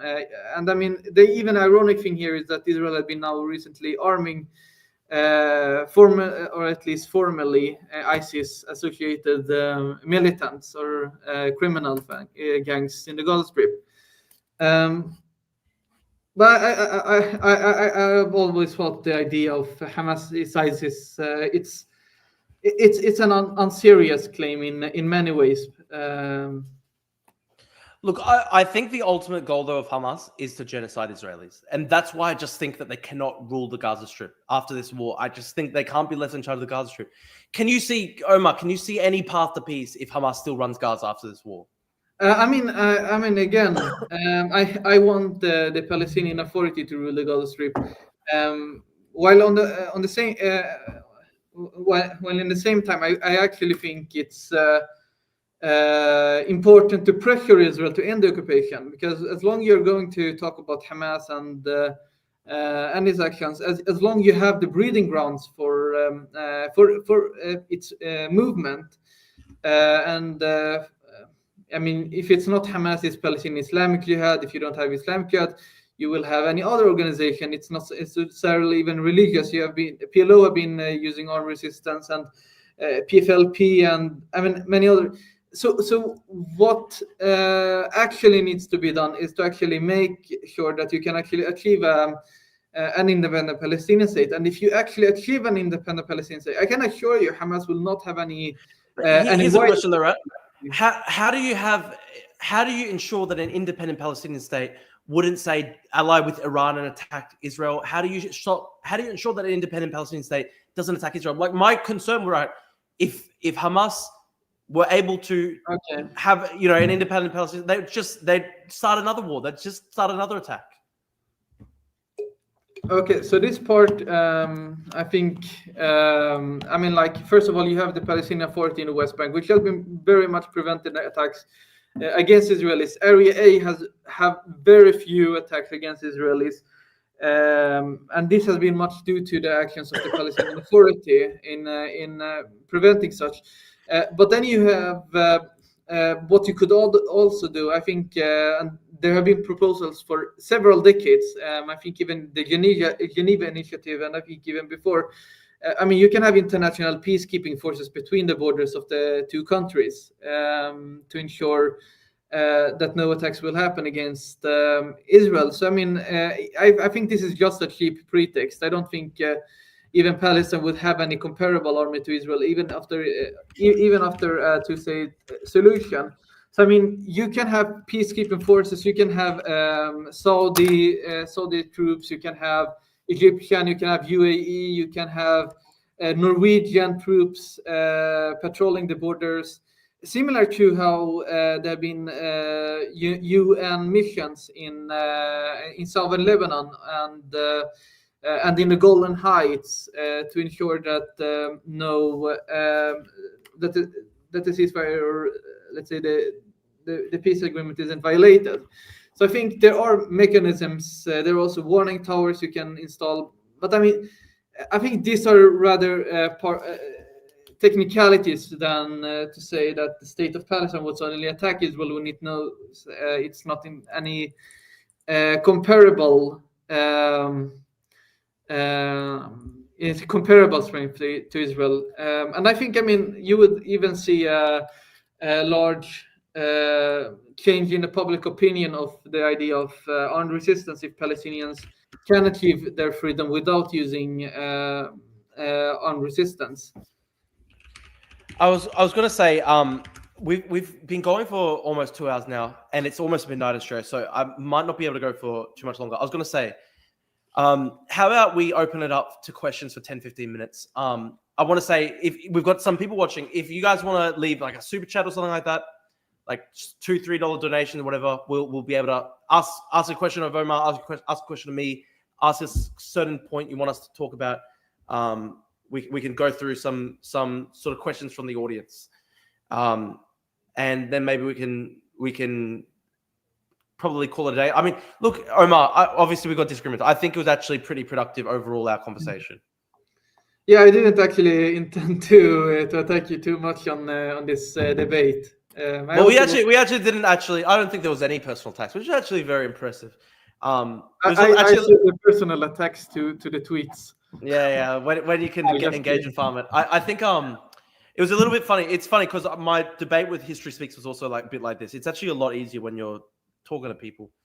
But yeah, listen, I think we've got 35-40 people watching live on YouTube. Guys, if you want to ask a question, send us a $2-3 donation, so super chat. We'll have a question for Omar, a question for me. People have questions. I see one question someone says, question for Drew, how would the expulsion of all Hamas members look like? Since tens of thousands only joined Hamas to defend Palestine after October 7, they might not even fully believe their tenets. Well, listen, I think it would have to be a part of the peace negotiations that you'd have to have the demilitarization of the Gaza Strip, and you'd have to have people who've fought leave the Gaza Strip. I think people who fought in the conflict can't remain. I can't see a path to peace if people who, have taken up arms and believe in armed struggle against Israel and the ultimate genocidal destruction of Israel. I can't see any peace process that would include those types of people. That's where I disagree when Omar says that these people have to be considered part of the fabric of the Palestinian nation. Like, I think when they're armed, these people would just be replaced by other people living in the Gaza Strip. Maybe they would even gain more popularity if you expel the tens of thousands of people. Can I ask you this, Omar? Like, you say this, right? You say like, well, these people are part of the social fabric of the Palestinian nation. At what point, though, like I don't know, like, even would you say even the top Hamas leaders should not be exiled, or are you? I wouldn't be opposed if you're talking about the top leadership, but I don't think it's solely about the leadership. I think it's about I mean, like you cannot expel tens of thousands of people from their own homeland. I mean, out of principle, I think it's wrong, and I think also it's wrong because it's not going to change any reality. I mean, these people have families. We still have families in the Gaza Strip, and their families will also will want to seek retaliation for this. So I mean, I mean, don't think we've got a comment here. Someone goes, "It's like saying the Waffen SS was part of the social fabric of the German nation." I don't agree on this. I think I don't think you can make this analogy on of an FS. But even if you want to make this analogy, I mean, after World War II, most of the Germans, even those who served in the Nazi army, I think even Israeli army is more similar to the Nazi than Hamas. But even if you want to make this, I mean, most of the Nazis weren't punished. So I mean, the top even leaders by were this punished. argument, The top leaders will. Let me ask you a question. This is a funny one. You know, like for example, when the Israelis, I think it was Mossad, they kidnapped Eichmann in Argentina and they took him back to Jerusalem to try him in Israel, and they gave him the death penalty. There was like the UN literally condemned that as like, you know, the Israelis violating the sovereignty of another country. I'm just interested, like, what do you think of that? Do you think like kidnapping the Nazis from Argentina was a good thing or a bad thing? I mean, I think it's. I mean, if you're talking about the legal part, it's wrong. But if you're talking about, I mean, if you're talking about the moral part, I mean, I'm not. I don't think it was morally wrong to Okay. to kidnap Nazis. But I don't think you can make the same argument about Hamas in the Gaza Strip. Actually, this is maybe a better question. Okay, like you'd be familiar with that movie Munich by Steven Spielberg, right? And it's about how Mossad hunted down Black September members after the 1972 Munich massacre. Yeah. I mean, I'm interested. Like, do you think that the Israelis had a right to try hunt down the Black September members who did that? Like, do you think that it was the way they did it was wrong? Like, I'm interested. I mean, I'm not fond of Israel attacking Palestinians to say here, and they've been committing lots of terror crimes in Lebanon, in other parts of the world. I mean, I'm not into these too much like hypothetical questions, but I mean, well, this one's not necessarily hypothetical because like what they after the 1972 Munich Olympic massacre, Israel went and they hunted down members of Black September across the world, and they assassinated a lot of these guys. I was wondering, like, look, there's people criticize it. I can understand, but I don't agree on it. Why is that? I mean, just interested. I mean, I don't agree. Like, I mean, I think even when you talk about the PLO, I think it's. I don't think you can compare the PLO with Nazi Germany to begin with. They have committed many.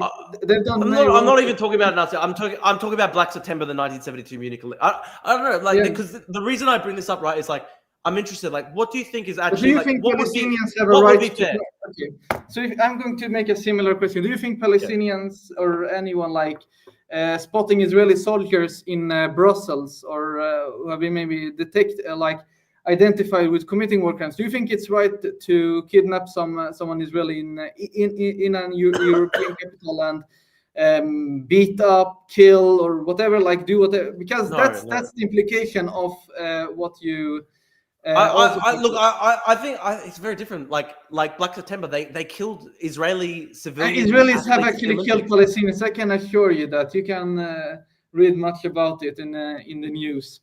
Yeah, so I mean, like and Israeli soldiers have actually been also filming their own war crimes, which is a weird thing that's not always been brought up in such discussions. But you have lots of Israeli soldiers filming when they're shooting indiscriminately at civilians, when they are wearing even women's underwear, and I mean you can see lots of.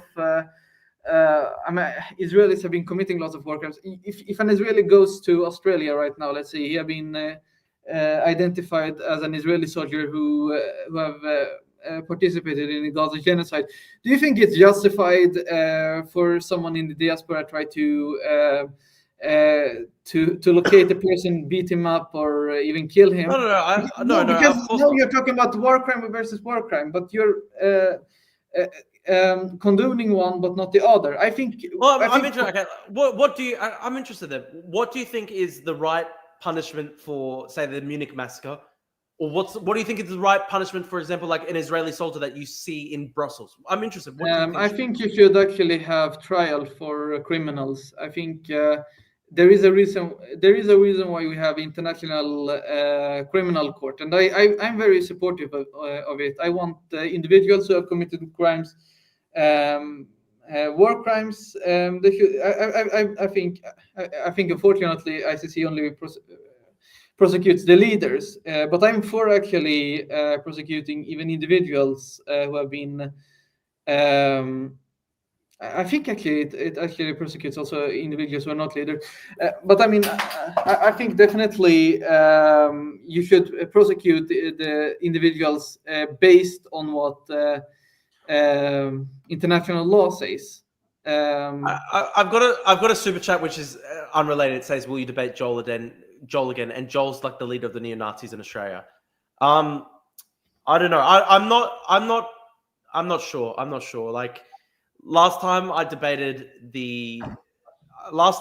Joel Davis, there was a lot of attacks against my family members afterwards, and so that's where I draw the line, right? That's where I draw the line. Like after I debated the Nazis, like I basically debate anyone. I've debated communists, I've debated Nazis and stuff like that. But the last time I debated Joel Davis, after that, there were all these people who were trying to dox my family members, and there were people who were attacking, innocent people. This is something we have in common, Drew. I have many disagreements with you, and I think you've done really dumb things, said dumb things. But I mean, I would never attack your family. Well, look, that's the difference, right? Like I'll basically debate anybody, but like for example, I'll debate you, Omar, because look, we obviously have disagreements, but we can at least have a interesting discussion. I couldn't debate Bad Empanada, for example, because like Bad Empanada is like literally somebody who, like, he tried to dox my family members, tried to post my address online, all this stuff. Like that's where I draw the line with like actual violence and stuff like that. I mean, I agree. Fair enough. Like I'm interested, Omar. So I remember Francesca Albanese. She said that the right response to October 7 would have been an Israeli police action where, like, I don't know, like they sent police into Gaza, tried to find the people who did it. And like, I think that's very naive. And I think that's like that's really silly. Like obviously there couldn't have been a police action because like Hamas actually has an army and stuff like that. But I'm interested, like, what do you think is actually, what would have been the right, or what would have been like at least a fair response to October 7? I mean, I'm not much fond of. I mean, if I were Israeli leader, and I would have actually gone directly for a two-state solution long before. And had Netanyahu shown an intent to end the occupation, I mean, Mahmoud Abbas has been in power since 2005. There was, I mean. Abbas was pretty close to reach an agreement with Olmert in 2008, and the reason the agreement wasn't reached was basically because Olmert was a lame duck in Israeli politics. He wasn't Israeli. For what it's worth, I actually think that's. For what it's worth, I actually think the Ehud Olmert 2008 proposal is probably the best one. I think there could have been something very great from the negotiations, even if I don't think Olmert is the best politician. I think there could have been something very good from that. But I mean, Netanyahu is shown to be an opposition. Can I say something, Omar? Like, look. As you know, my ultimate goal is two-state solution, and that's what I want to see. But clearly, surely you must be able to see, though, like, say if October 7 happened and then October 8, Netanyahu said, we're going to do a two-state solution. Hamas would have seen that as the greatest victory in history. They would have said, this proves that violence works. So how can you do that? It just doesn't work like that. I mean, I can understand as a consequence of October 7 that the idea of a Palestinian state would lose popularity. I mean, like, I have even criticized Hamas for this because now they've done undone the efforts of the PLO, what they've been working for decades. When Hamas attacked Israel and committed these war crimes, my biggest criticism of October 7 was this attacks against civilians. I don't care about Israeli soldiers, but specifically kidnapping civilians. I think it was very wrong. So I think October 7 Can I ask you this question? like I've seen people say that some of the civilians that were killed on October 7, oh well, they were IDF reservists or something like that. Like, where do you think it's actually? Where would you draw the line? Do you think if someone's a reservist, I think when someone is active soldier, and this is something also hypocritical about Israel, because Israel has been attacking entire families by assuming someone has been in Hamas. But I don't.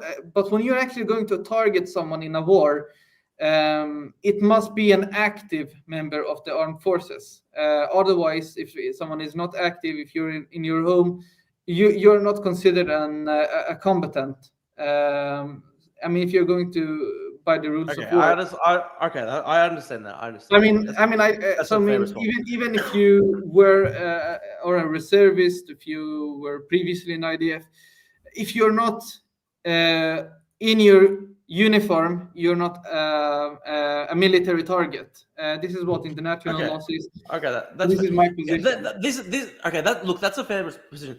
This raises a good point though. Like, you would know as well. Like, Hamas does not fight in military uniform. So how is it possible to fight against Hamas? Well, actually, they do in many cases, and I mean, I don't think that's true, Omar.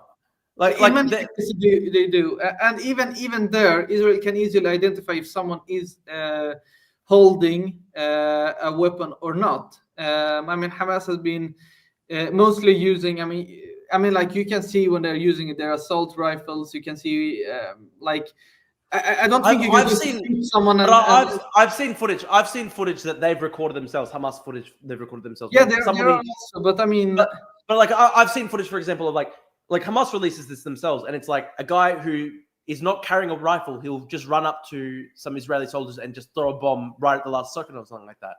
So yeah, it's and he's not wearing he's not wearing a uniform when he does that. So how do you actually even define it? It's very complex, man. I mean, I definitely think one should have uniforms when it comes to war, but at the same time, you cannot indiscriminately kill civilians because you think. I agree with you. I agree you can't do it indiscriminate. I agree you can't do it indiscriminate. But you should have to say though that, like, Hamas not using weapons. What I mean is, you should say that because Hamas doesn't wear uniforms, like, that endangers Palestinian civilians. I mean, I can agree on this, but I mean, I think Israel has been relying too much on this talking point to justify killing a lot of innocent civilians who have nothing to do with Hamas. And I don't think. I mean, if someone is not holding a gun, you cannot simply kill a person because the person maybe was previously in Hamas or a politician. Look, I understand that. Many assassinations against people in Hamas who were not combatants, and that's also. So are you going to say Hania, for example? For instance, I mean, he was not a combatant. Actually, I don't think even he was involved in the October 7th massacre. He went on television after the October 7th massacre, saying that they needed the blood of Palestinian children and grandmothers and elderly. Look, I'm not someone who is fond of Haniya, but I don't think that's either a legitimate target. I think he did. Do you think there's the killing of any Hamas leader since October 7th has been legitimate? I mean, Yahya Sinwar was, for instance, fighting when he was killed. So I think, I mean, by the rules of war, he was fighting in that instance. So I mean, that was a military target in that definition. Look! I respect you for saying that, because I remember Francesca Albanese was saying that he wasn't a genuine target, which I think was ridiculous. I mean, I don't think one can make. I think her argument was that because he was injured, he should have then been, like, arrested or something like that, which I think is very silly, considering, like, he was trying to, like, he's literally the leader of Hamas. I don't know.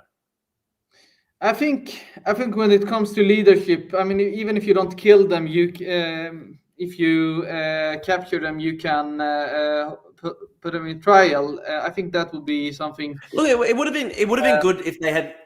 Look, like, it would have been good if I actually think it would have been good if Sinwar had been tried. The problem is, like they would have tried to release him with hostage swaps and stuff like that. It's very hard, man, when they do stuff like that. I mean, I'm not fond of the hostage tactic to begin I mean, with. he literally he actually was swapped back to Gaza as part of an earlier hostage. Yeah, I know. It was, I think, it was an Israeli soldier who was. I think it was maybe some French citizens. It was Citizen also. Gilad. Gilad, I think his name was. Or Yeah, something yeah, like that. I know. It was like 1,000 something. It was a crazy number. I mean, like that was one instance where Israel actually gave Hamas legitimacy to for its hostage taking when it signaled that that worked. Gilad Shalit, yes. So I mean, I think that was. I mean, that signaled for Hamas that its hostage taking could actually bear fruit. I think this is also one of the arguments. I mean, I think Hamas, that was something Hamas was thinking of when they did October 7, because they wanted to bring as many Israeli hostages and try to bring home as many Palestinian prisoners in Israeli jails as possible. I think that was very important objective for Hamas, because I mean, in Palestinian society, those who are in the prisons are also considered to be very important. We respect our prisoners, and I mean, can I ask you about the prisoner thing? Can I ask you about the prison thing? Where do you draw the line, though? Because you would understand that there are Palestinians in prison in Israel because they've murdered people. Like, so do you draw the line at violent criminals? Like where do you draw the line here? I mean, first of all, I would prefer them to be in Palestinian prisons than in Israeli prisons. The Palestinian Authority also has many who have been committing such crimes. On the same time, I mean, lots of Palestinians in Israeli prisons have not been indicted with any crime. Lots of them are in so-called administrative detention, and basically they are also held hostage in the way that Israel is detaining them. They're not holding them. They're not punishing them for anything. For any crime they would otherwise have some. They will otherwise be in the prison for some crime which they haven't indicted them for.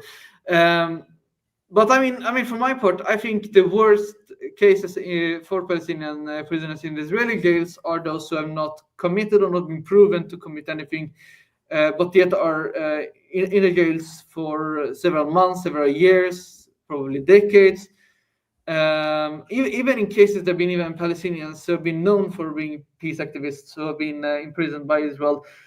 So I mean, I think there is a huge issue in Israel's system. I mean, Palestinians are subjected to military law, while Israeli settlers are subjected to civilian law, and often the civilian law is very relaxed when Israeli Jews commits crimes, while when Palestinians do the same crimes, they get a much higher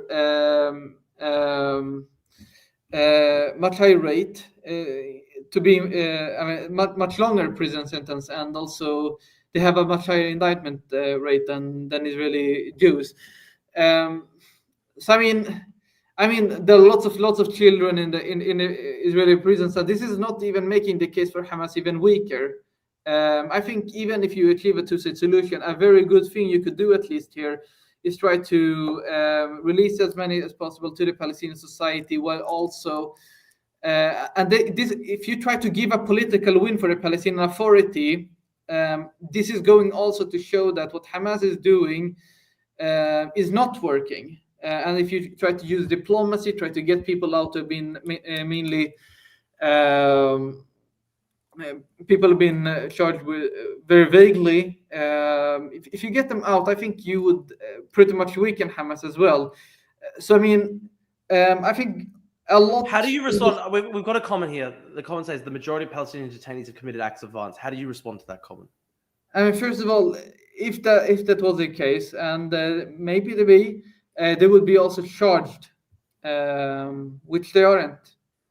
You need to be. There have been many who've been charged and convicted, though. Yeah, many have been, but also in many cases there have been also arbitrary arbitrary detentions. There have been, in many cases, there aren't any evidence of any criminal acts, yet they are in the Israeli prisons. And this is also sending a signal of the Palestinian Authority's weakness.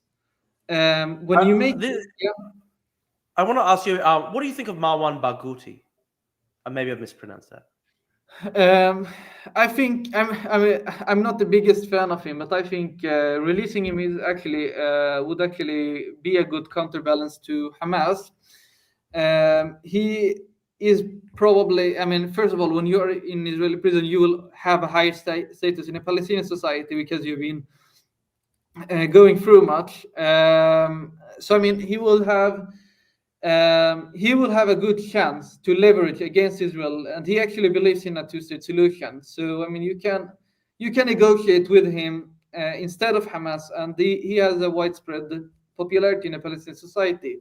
So I think, I mean, even if you want to discuss about his criminal acts, if you talk about the political reality, he would probably have more leverage as a Palestinian leader than Mahmoud Abbas has right now, because Mahmoud Abbas right now is probably one of the most unpopular figures in the Palestinian society, and that matters in politics also. No, that's true. That's true. I understand that. Listen, we're about to hit 2.5 hours, and it is literally about to become midnight in Australia. Is there any? Oh, we've got one question. We've got one more. Hang on. Question for Omar, by Luke. Let's see this. Maybe we'll make this the last question, then we can call it a day. So Luke says, question for Omar. Early on, you said Israel should supply food to Gaza, even if some ends up going to Hamas. Do you also think that the UN should be delivering aid into Gaza, even if it would have to work alongside Israel? I mean, that's basically what the UN does. I mean, all aid that comes to Gaza is. I mean, I don't like the phrasing "supply food" to allow food to Gaza, because Israel isn't paying the food for the food to enter, but they're simply the ones who can choose to allow or not allow the aid trucks. But I mean, yeah, I think we should allow as much aid to enter to the Gaza Strip, and the UN has been actually working with Israel. UNRWA has been coordinating with Israel in matters that concern humanitarian aid, as many other things. So I think Israel's attack on the UN is mainly because Israel wants to control the supplies rather than leaving it to the UN, and they want to weaponize it in attempt to pressure Hamas. So this is what I actually believe in. He says it's a question about the UN refusing to work with the Israeli distribution plan. This is Gaza Humanitarian Foundation they are refusing to work with, and that's not the same as Israel. Okay, could you explain that more? I mean, the Gaza Humanitarian Foundation is the same foundation that's killing thousands of civilians in the Gaza Strip in the distribution sites, and it's going against the humanitarian principles of the UN, which have been trying to supply aid and not weaponizing the aid, because the Gaza Health Humanitarian Foundation has been pretty much aiding Israel in weaponizing the aid to people who are starving. So I don't think. I mean, I want any way for the humanitarian aid to reach to the starving people, but I don't think the UN is not cooperating with Israel. It's, however, not agreeing in cooperating with that foundation that has been killing many civilians. Last question, and then we'll call it a day. We've got one here. I actually don't know who this person is, but it says, "What do you think about Sama Sinij Lowy? He's a Fatah accent." I actually don't know who that is, but I think he's pretty much of a pick-me. He's trying to appease the Israeli audience more than caring about Palestinians. I've seen him even glorifying Ben Gurion in some instances. So I'm not personally fond of him. What about Ahmed Khatib from California? Yeah, I know. We follow each other. But I have many criticisms against how he's too much putting emphasis on both siding the the situation in Gaza, there is clearly one side that's doing much worse than the other. I think he's too much laying focus on being that good Palestinian. I think when one tries to portray himself as I'm one of the good guys, you're portraying others as the bad guys, and in one way or other, he's also isolating himself from other Palestinians, which you could otherwise use his leverage to strengthen his contacts among Palestinians. This is what my genuine thoughts, but I'm not attacking him. How about Hamza Hawidi and Iham Hassan? I'm not. Yeah. They're just going through them, but I actually like both of them. I like both of them. I have my criticisms against both of them, but I'm not going to. I think sometimes they post too much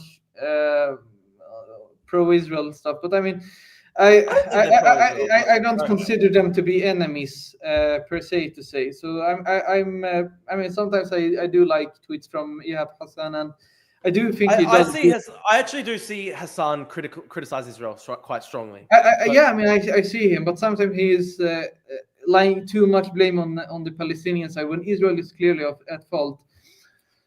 I've got the last super chat. It says, "Cooked someone tried to dox. Joel debate was the best debate in recent Aussie history. He wants to debate again, so think about it for the culture." So listen, I debated the leader of the neo-Nazis in Australia, Joel Davis. After that happened, my family members got doxed and a lot of innocent people got targeted. Look, that's just the line for me. The line is the attacks against innocent people. If there was some way to ensure that innocent people weren't attacked, then potentially I could debate them again, but we'll have to see. But yeah. Anyway, listen. Thank you, Omar. It was actually interesting. Honestly, obviously, we have a lot of disagreements, but it actually was way more productive than I think most people on Twitter would expect, considering like the way we often attack each other on Twitter. It was actually a very interesting discussion. I'll share this up on YouTube later, share it around. I think it's actually a worthwhile discussion. I appreciate it. Listen, we've got our disagreements, but I do respect the fact that you're against October 7 and stuff like that. And look, I want to see a two-state solution at the end of the day, and I hope it's possible eventually. Anyway, thank you, man. All right, thank you. Okay, thank you, Omar. Thank you, man. Goodbye. Have a good day. We'll see you later, Mike from Breaking Bad, and all right, and I'll have a shower after this. Yeah, that's a good idea. Yeah. Okay. All right. Sleep, man. Thank you. All right. See you, man. Bye.